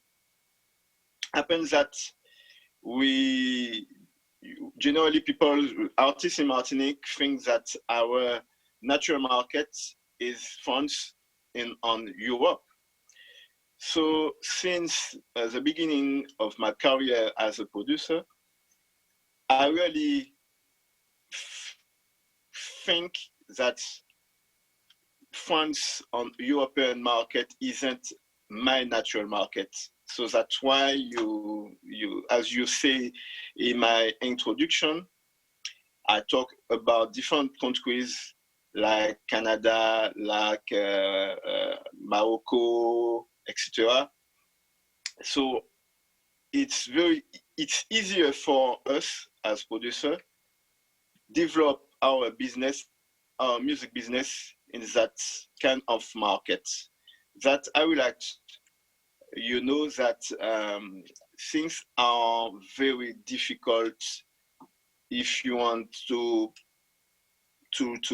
perform or to develop your business in France, because it's a very closed market. I say it because I worked in France, in Paris, so I had a lot of difficulties to promote my own artists, my own French Creole talking artist, because it's a very closed market. So I think it's very important that if you want to promote your music in that market, you have to be very, very strong.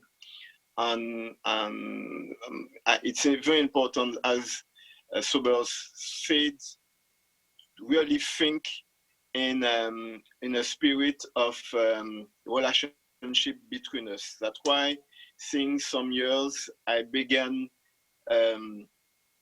different kind of relationship with artists from the Caribbean, in Barbados, in St. Lucia, in St. Vincent, etc. And it's very important that we have to networking ourselves to increase our work in that business. So I talk about business because we have to consider that is a big business. So music industries in Martinique, in French West Indies, is more important, or it's the same importance than bananas exportation. Okay, so it could be a very big opportunities to make money, to make business. So that we have to know on our market, on our French market, that we have since 40 years a main music that we work on according to the one of the bigger group that we ever had in Caribbean French West is Cassav. It's a main music, the zouk music that is very big in Martinique, in Guadeloupe, in French diasporas around the world. So for us, it's not easy to promote that music in Caribbean. But people know zouk music, know kassav, etc. But it's not so big like soca music or reggae music. So when I decided to begin a producer, I was very interested about kind of Caribbean music like soca, reggae, etc. And I focused myself on traditional music of Martinique, Belém music. So I realized really that music is is universal. Everywhere we had performance with my artist, my Belém music artist, it's work easier. It's very easy to perform because generally the band is a belly drum, a singer, two backing vocals, and we have dance and that in that music. So it is very easy for us to promote that kind of music. I travel sometimes in different region, and I didn't have the idea that the producers or the radio station promote so much that kind of their own traditional music. I think it's very important because right now, according to my promoting of Belém music, many organizer, many festival director would like to know more than my traditional music and are very interesting about that music. So that's why I think that it could be a good opportunity or a good idea that we have to focus not only on the mainstream music, on the mainstream, like when I say mainstream, I say Caribbean mainstream music, like reggae music, like soca music, like bouillon, etc.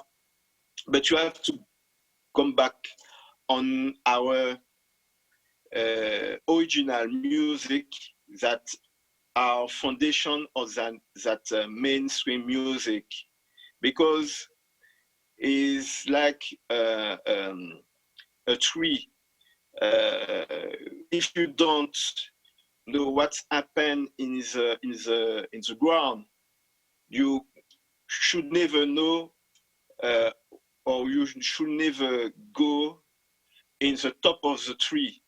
So that's why I think it's very important that if we want to make exportation of music, to promote our music around the world, we have to interest ourselves or that kind of music or dance of like traditional music. It's very important in my idea because people know right now what's happened in mainstream music, but don't forget that mainstream music, when you have a hit, the hits can right now with all the technology of internet, etc. It's very a song can be very you can't have more 3 months or 6 months in the duration of the song. So I think you have to interest ourselves about music can work long times in the time. Okay, that was a suggestion that I give you about my experience in exportation music. So right now, it's in our market, French markets, very difficult to sell CDs. because of internet, etc. And the money you can win in streaming is very, very, very low because our market is very, very small. So in kind of distribution, we have worked generally with a distributor like Believe to promote our and to sell our music, but that happens that it's not so much music, so much money we can win. So I really think that very important to focus on live music. So because live music, it's is the best way to promote your music, and it's the same idea like the presentation of Sobers. It's work on the different kind of merchandising, like special products that we can work on it, and work on the publishing. It's very important for the publishing and synchronization with on videos, on films, on TV advertising, etc. So we have different I think really the same problem of exploitation on of our music. So I will finish to say and say that it's very important that we try to make a Caribbean network for collaboration, to make a collaboration business, like featuring with different artists, etc.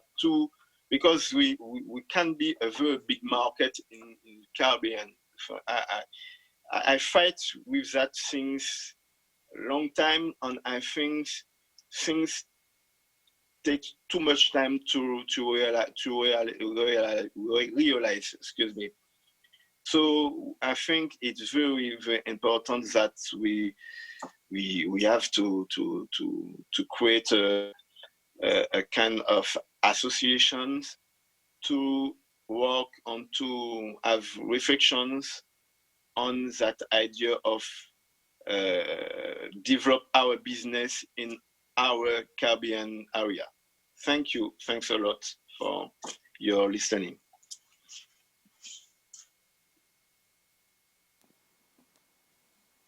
Thank you very much, Mr. Jean-Baptiste. Do you have a question? You're welcome. Does anyone have a question for him?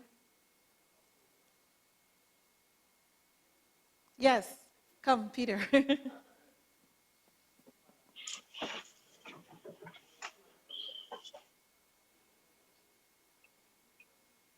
Hello.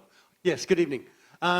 Really, a technical question. You're a part of France, so your CMOs are the French CMOs. Does the French law apply in the overseas territories of France in respect of you having neighboring rights and you having ordinary copyright rights and that you have collection societies that are functional and able to distribute to your artists in the Caribbean?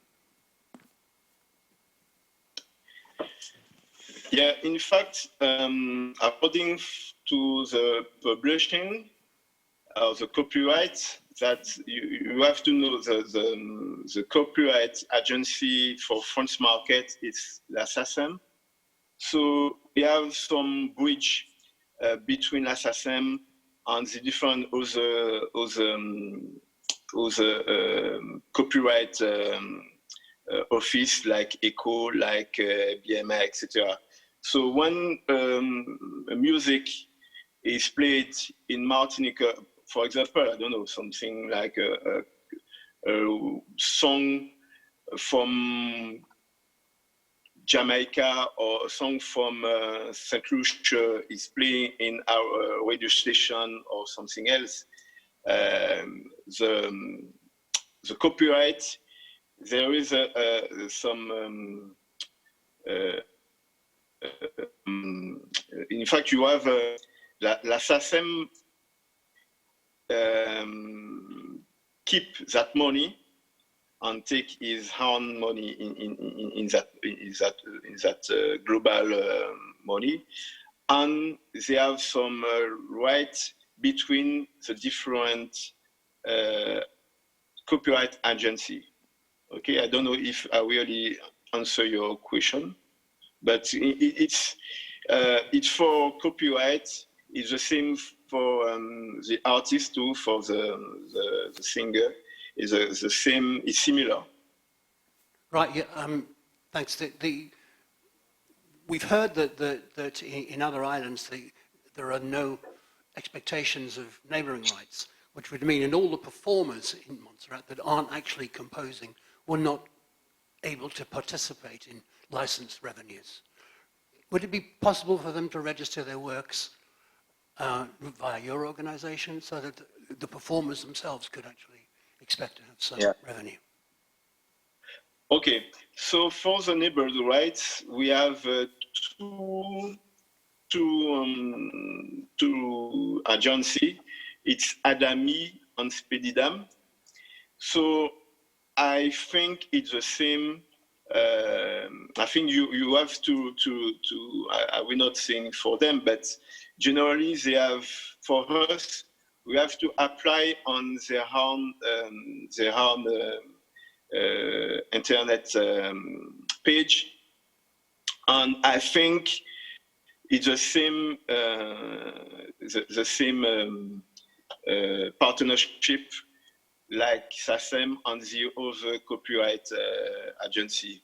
So for Adam and Spedidam, I think you can apply and work on the neighbors' rights, because it's something very important right now, because long time ago, the artist didn't, the singer, musician, etc., didn't take importance in neighbor rights. So right now, it's something very, very important for them. So I think it will be the same thing like SACEM for the copyright. Great, thanks very much. We've got a long way to go to get to that stage, but it would be nice to know the sort of direction that Montserrat should go in as far as being able to provide licensing revenue for its performers as well as its composers.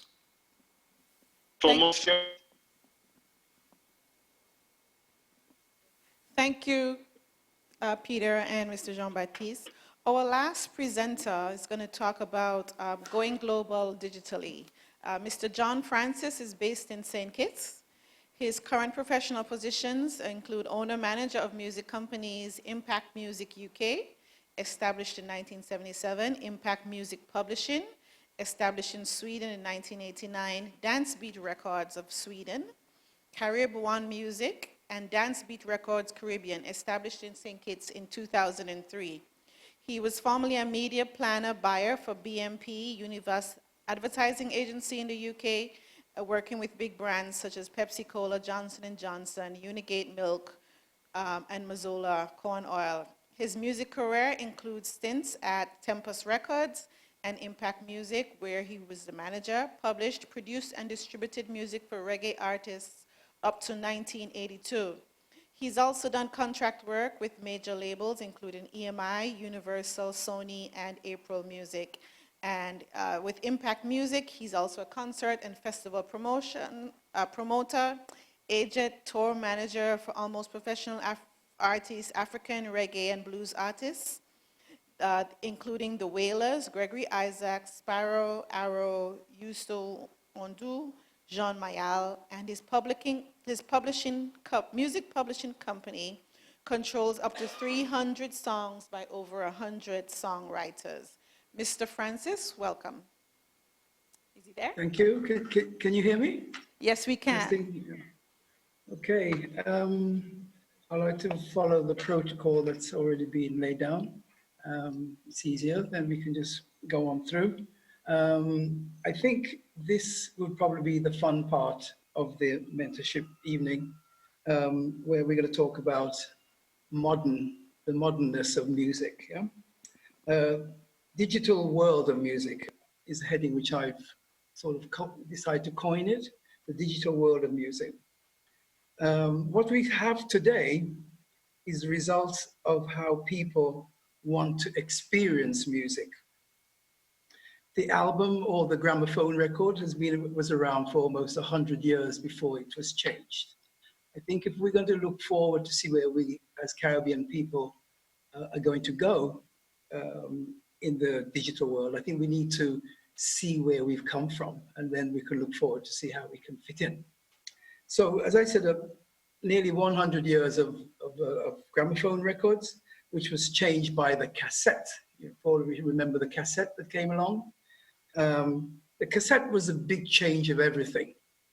The cassette made people listen to their own music. Music became very, very personal. Before, people listened to music on a turntable with outside speakers. You know, you went to the store, you bought your record, your vinyl, you put it on your player, you looked at the lyrics at the back, and you listened to it with friends or with other people in a discotheque. The cassette meant that suddenly you could listen to your music yourself. You can put it through your headphones, and it became very personal. And I think that was the start of everything that we have today. It didn't change. The Walkman came, which meant that people then can create playlists. The people could then start copying and sharing, and it led, obviously, to pirating. We didn't have much pirating with vinyl, but cassette made it possible to pirate. Technology came along. CD was the medium. It brought music into the digital age. What it did have against it was a lack of control of the exploitation and ownership. Okay, so after the CD, with the technology increased with computers, and so of course the music and the way people interacted with music also changed together with the technology. People still wanted people were then spoilt to see how they would experience music, and of course they didn't want to pay for it any longer because it was now possible to steal it, to get compilations, to get pirate copies, and so therefore, and then of course downloads came, which brought in a new era, which was called file sharing. Okay, so the ownership and exchange had changed. Okay, today we now have downloading is still there. People are not prepared to pay for music. People are not prepared to even pay $1 for a music, but what they would be prepared to do is to pay $20 to get access to music. You know? So of course, what happened? A young man back in 2008 came up with the idea of starting a club or a website where you can pay $20 a month to get as much music as you like without ads. But if you wanted ads, you can have it for free. Spotify was that. Of the $16 billion that the industry is worth in the United States, according to Sober's figures, this gentleman is worth $2.5 billion with his share. So he has a lion's share of all the digital monies that's being made at the moment from the internet. So I say all that to say, okay, where do we fit in the Caribbean? Where do we fit in? How can we make it work for us? So we have digital distribution, which is streaming. And we all know what streaming is, where you can go online, you can go on YouTube, you can go on any of these websites and get access to music. And you can still, of course, download it and pay for it. It's all about file sharing, I've said before, and creating playlists. Right?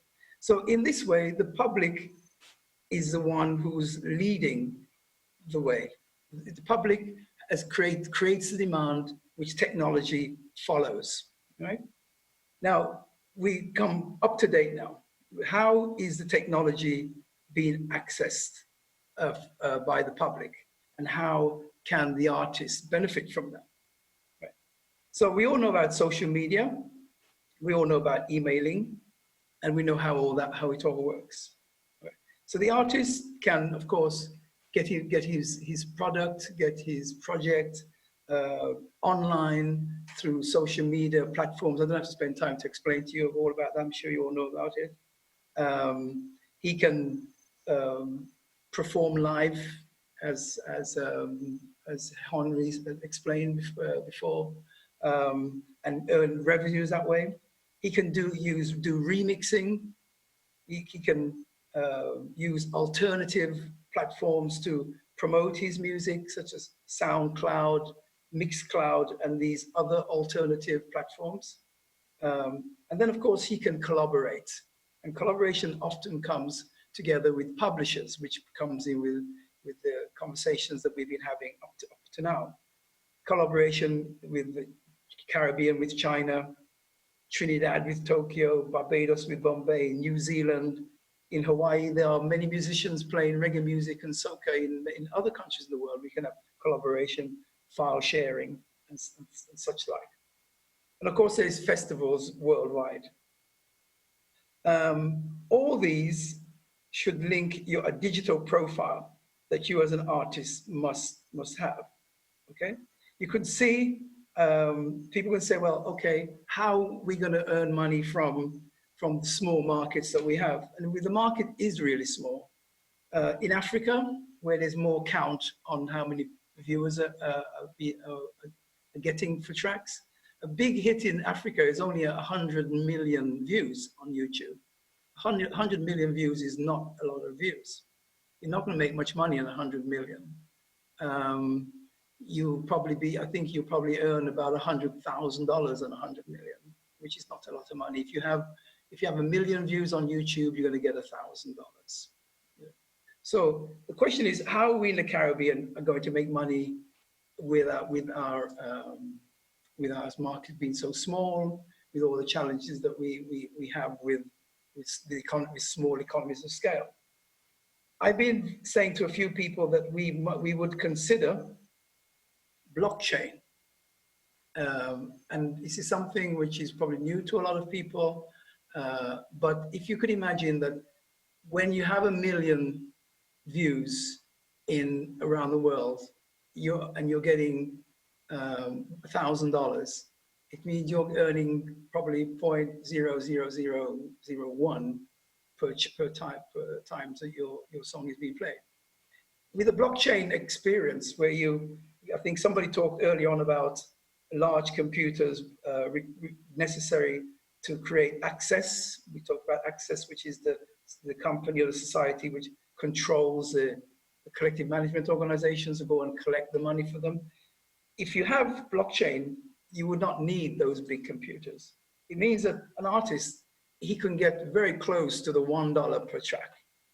He might be able to earn, say, for example, I'm not sure the figures, but if he could earn 50 cents on the dollar and he's getting 1 million views, just imagine the type of economy that represents. And I think in the Caribbean, that is the direction we need to be thinking. We've missed the CD revolution due to pirating and copying, so the artists don't earn anything. With downloads, it's nothing for us. Streaming is too small and to control. I think the future for us, really, I think, is to get onto the technology, see how we can develop technological solutions, to see how we can make license owners pay for usage of the music, whether it's being played in a bank, in a taxi, at your hairdresser, in a concert, wherever. So that money is put away, not necessarily through the CMO, I'm sorry, guys, but it is when computers are talking to each other, which they will be in another way, and in the next 5 or 10 years, we will see computers talking to each other in different kind of ways. Right now, you have to link in to your internet connection, and then you get out. But just imagine if you know, when you think about Wi-Fi at home, where you can connect at home with your Wi-Fi, imagine you can connect anywhere you can in a kind of Wi-Fi situation to get music and to get paid in the same way as you can pick, as people can. So put it this way, if somebody plays, then they pay. And I think that is a technology which, without getting too deep, is the area we need to get in, where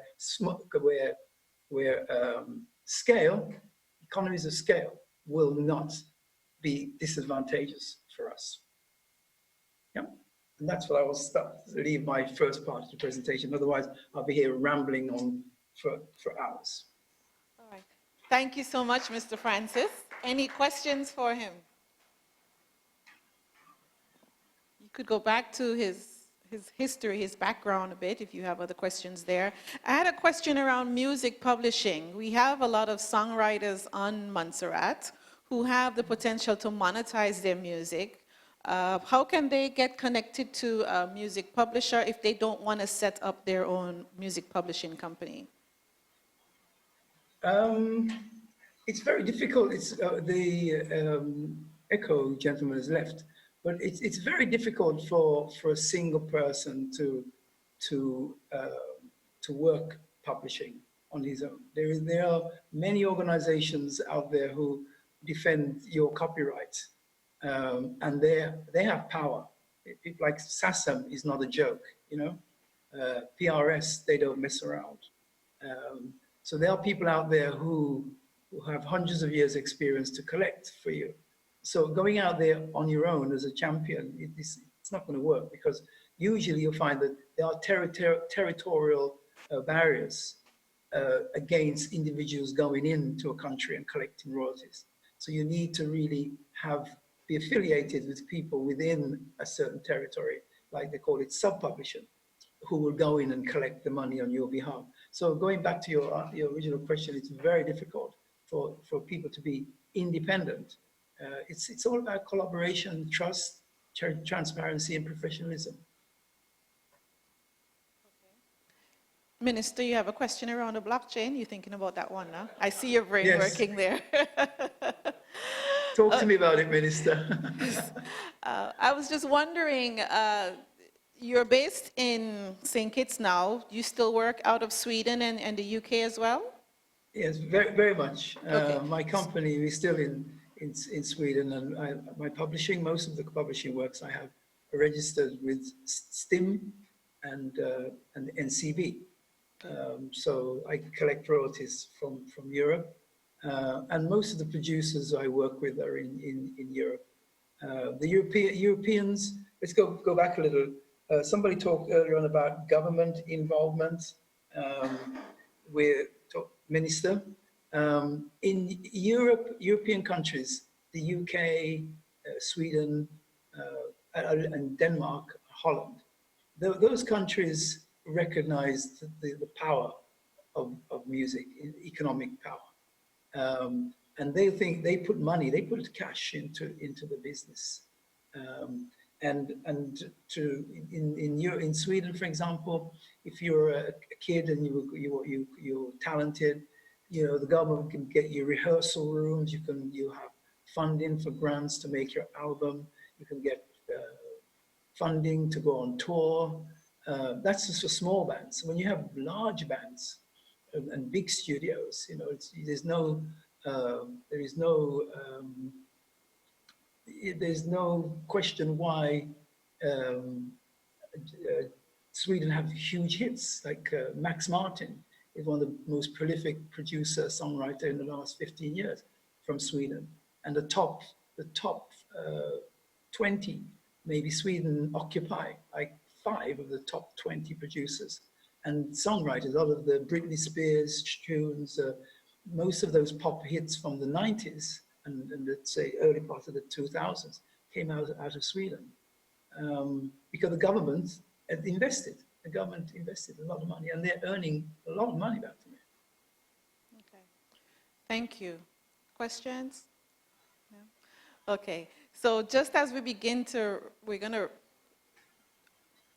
Mr. Francis, Sobers has your contact information that we can share with some of the artists in the room? Yes, of course, yes. All right. Yeah, yeah. Thank you. So the collective of all of the presentations that we heard tonight, definitely the onus is on the individual artist to do a lot of work. So you have to do your research. You need to have a good, you have to treat it as a business, first of all. So then you need to have a business plan and a focus as to where you want to go. Relationships are key. So it's about networking and finding other people within your sector and industry or someone you can partner with, whether in the OECS or the wider Caribbean or in Europe or other part of the world. It's about collaboration. And it's also about being a part of large entities such as ECHO, or finding a management company or a publishing company to manage your music and your career. Because you can imagine if you're in Montserrat trying to get your music, and you've got fabulous music, but imagine you being here with the limited resources you have, trying to do connections in the Caribbean, Europe, Africa, all at the same time. So you need some support. But definitely it's about using the internet as much as possible to bring visibility to yourself.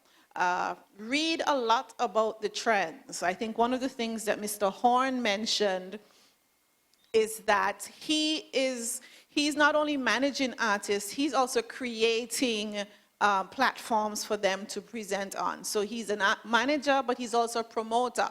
So he's going to plan an event in, let's just say, in London, where he may know the SVG network there and be able to take artists over there. We can do the similar thing where we have Montserrat associations all across the UK and North America, where you begin to use that as your pocket of influence and introduction into a new market. Any questions that you have about the evening? Any ways that you think you would want the ICT unit to support you going forward, or any other government agency? Questions, concerns? Is this far-fetched? Is it doable?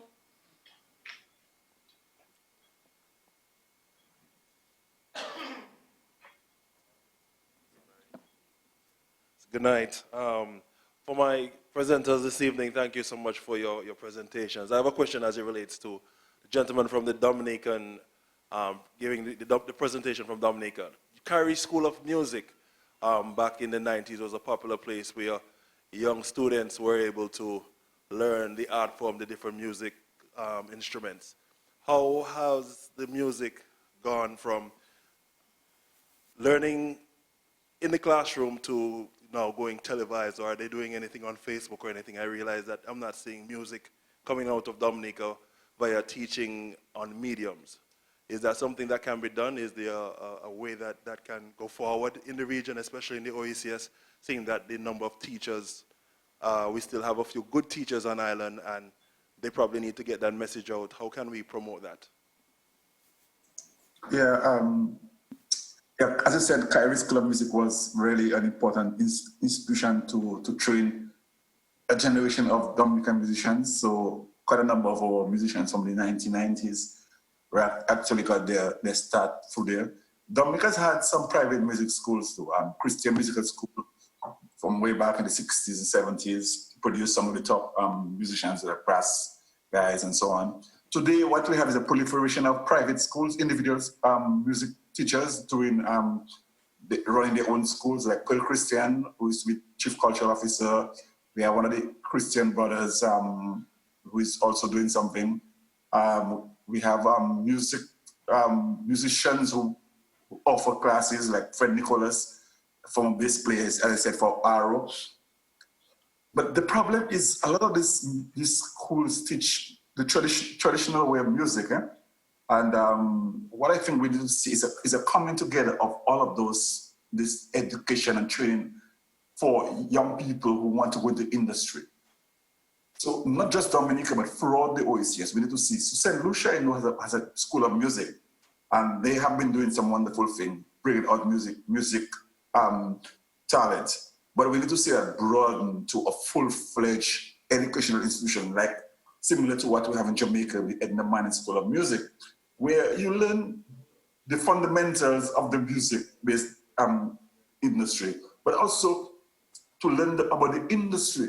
It is so important now to understand the entire value chain of the music business. As I was saying, it is no longer a focus only on the talent side. You have to understand the entire value chain.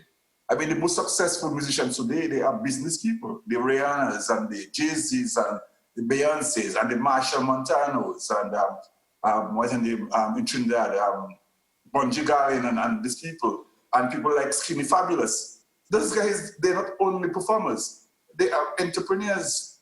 They understand the business. And so our schools and our institutions must provide education and learning across the entire value chain, from understanding basic awareness of music to playing instruments, but also to understand the full range of about the music industry. There are institutions, though, in the region that are beginning to respond to that more and more. So Caribbean Export, for example, last year ran an entire program on business of music online. There's a virtual program. And then following that, they had a series of face-to-face workshops in the region. I know one was in St. Lucia for the Oecs Islands. I don't know if there anybody from Montserrat who actually participated in that program. They had something in Barbados, and I know that they're planning for Trinidad and Jamaica. Also, the Caribbean Development Bank Creative Industries Fund is supporting a couple music programs that will look at the music industry. One is an overall accelerator program that will in fact provide a consultancy for a virtual and face-to-face program to train your not OECs, rich Caribbean experienced and export-ready musicians to understand more the entire value chain. And there's also a project on women in music that they're also looking to get the consultancy done to support the development of women in the music industry. So there more and more we're seeing some actions in response to that. But I think as a region, we need to see much more. And as I say, as a region, I mean the OECS. We need institutions at the highest level offering development courses and programs in music, because we have comparative advantage in music, but we're not training the next generation as quickly as we would like to see, so that we can master all aspects of the industry. Thank you, Mr. Esprit. Any final questions? Thoughts?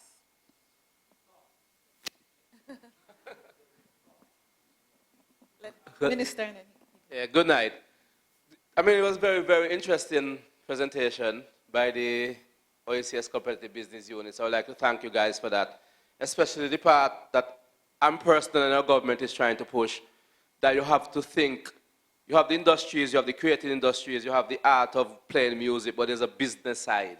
There's a side to making money, there's a side there's a whole value chain to the process, not just the musician. So I was very, very glad for that.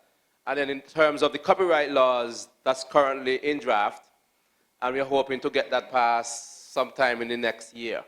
So for members in this, with changes, so with members in this audience, we're going to ask you, we're going to present it, we're going to do some public consultations, so we're going to ask you to give your comments and your suggestions on it on both sides, those that would have to pay the license and those that would require the license, so that we get the law passed, that everybody feel that it's a win-win. The artists get compensated for their work, and the people that have to pay their license is not too prohibitive in some sense. So we're working on that from the ministry's end. So when we come out and we ask for your suggestions, we do hope that you show up, so that when it's passed, we don't get comments that you passed it and you never spoke to us. So in terms of getting the copyright laws and the electronic transaction laws and these other laws, we are going through Lonnie and the ICT unit. We are trying to get those done, and we should get all of them passed within the next 2 years so that our artists have the platforms and the safety of doing what they need to do.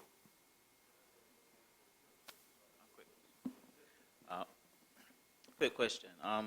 We're speaking primarily about music and its protection, but in addition to music production, the image of the artist also comes into question because, like, when you have recorded performances and so on, you have other promoters that may just use the video of the artist performing, subtract the audio, and they're promoting something that they don't even know about. So I was wondering if there would be a section of other parts of the creative industry like videography, photography, and so on. Okay. Yeah, from the OECS standpoint, we do have a focus on the audiovisual and film sector as part of our programs. We have actually ventured in that area, and however, a lot of our training and focus has been in terms of developing the story, because we think that it's important for us to be able to tell better stories about Caribbean civilization, Caribbean life. So we have been spending some time in that area. But we do recognize that we have to place a lot of emphasis as well on the production side, on making sure we produce quality products. As a matter of fact, we have a webinar next week, Thursday, facilitated by a filmmaker from Antigua called Howard Allen. That is on Thursday morning at 10. I think Nerissa has an invitation for that, so if you're interested, she can get you she can send you the information. Sure. All right. Yes, on the floor again. It was really particularly pleasing, sir, to hear you stress the importance of getting people from other countries that are really experiencing the music and the music production business. Because when we came in first, me and Peter Filial, we had a conversation about the production qualities of our music. That's if we want to get our music out there to be on the same level as promoters and musicians in the Caribbean, we have to step up the gear and invest more in the sound of the music that can carry the weight of the lyrics, and also and that aspect of the promotional quality of the music. I think that we've gone too much into a bit of technology and forsaken the instruments that make the music. And that I agree, and I feel great when you mention the Edna Manley College, because I went to school with a gentleman from St. Vincent called Rodney and Rajon. We went to school together in Jamaica at the Edna Manley School for the Visual Arts. And having people like Rodney touching our shows, I know it will be and surely a plus. So I'm hoping and praying that our OECS countries can come together in such capacity that we can have musicians traveling from places like St. Vincent, Dominica, Grenada, come to Montreal once more and interject that energy of live performance and live musicians playing on a stage. Because I think that's the only way that we're going to step up our gear and learn being able to see it done. Montserrat is definitely on the move right now in getting artists coming to Montserrat, and a lot of top artists are coming here. But we still need top musicians and top engineers and all these things to come and, be on stage with people like Dave Williams, Ivo, and those guys that are currently doing it in Montserrat. But experience is a great teacher. So when I hear you mention Edna Manley, I was also speaking to the gentleman at the back of the same thing this evening. So it was good to hear that you cross over the lines that we were thinking before the actual program really begins. So big up. Thank you. Thank you. Lonnie, any final thoughts? Yes, I think at the beginning of the session, a lot of persons were anticipating how this session would actually go. It was the writers, it was the singers, and the producers that were especially invited. And I'm hoping that they would have gotten a lot from the presenters today and would take away a lot. As Nerissa said, it's on to you to do your research, to do all your research and all your networking and so on within the region to make a lot of what they were saying come to fruition. So we are planning a second phase of this session where we would actually take you on a practical journey in terms of uploading your music online. So you have an idea as to what it entails and not just somebody speaking to you, right? So we're hoping to do that very soon. And I'm really hoping that you will come out and have that experience. Because it's one thing to hear, but it's another thing to actually see it being done. So yeah, that's our second phase. So look out for that. I have your numbers, I have your emails, so I'll be calling you individually to see if this is something that you'd want to do. Right? So I'm not sure if the minister has any last words. No? Okay. So Nerissa, you can just close off. Okay. Thank you, Lonnie. Let me just say thank you, Mr. Esprit, for making this OECS Music Talk happen today and bringing together the facilitators. Thank you, Mr. Davis Joseph, Herrick Horn, Fred Jean-Baptiste, and Mr. John Francis from St. Kitts and Nevis. Thank you so much for the contributions that you made today. I know I learned a lot, and I believe that you added a lot of value to our artists on Montserrat today. So have a good evening. Thank you all for coming as well, and I wish you a safe journey home. Thank you. Thank you, guys. Thank you. Thank you a lot. See you Hey, later. Fred. Okay. Bye. Have a good night and see you soon as possible. Yes. And Harry, I haven't seen you for a while. Sorry? Mr. Horn, Yeah. I've not seen you for a while. Yeah, I've not seen you in a minute, man.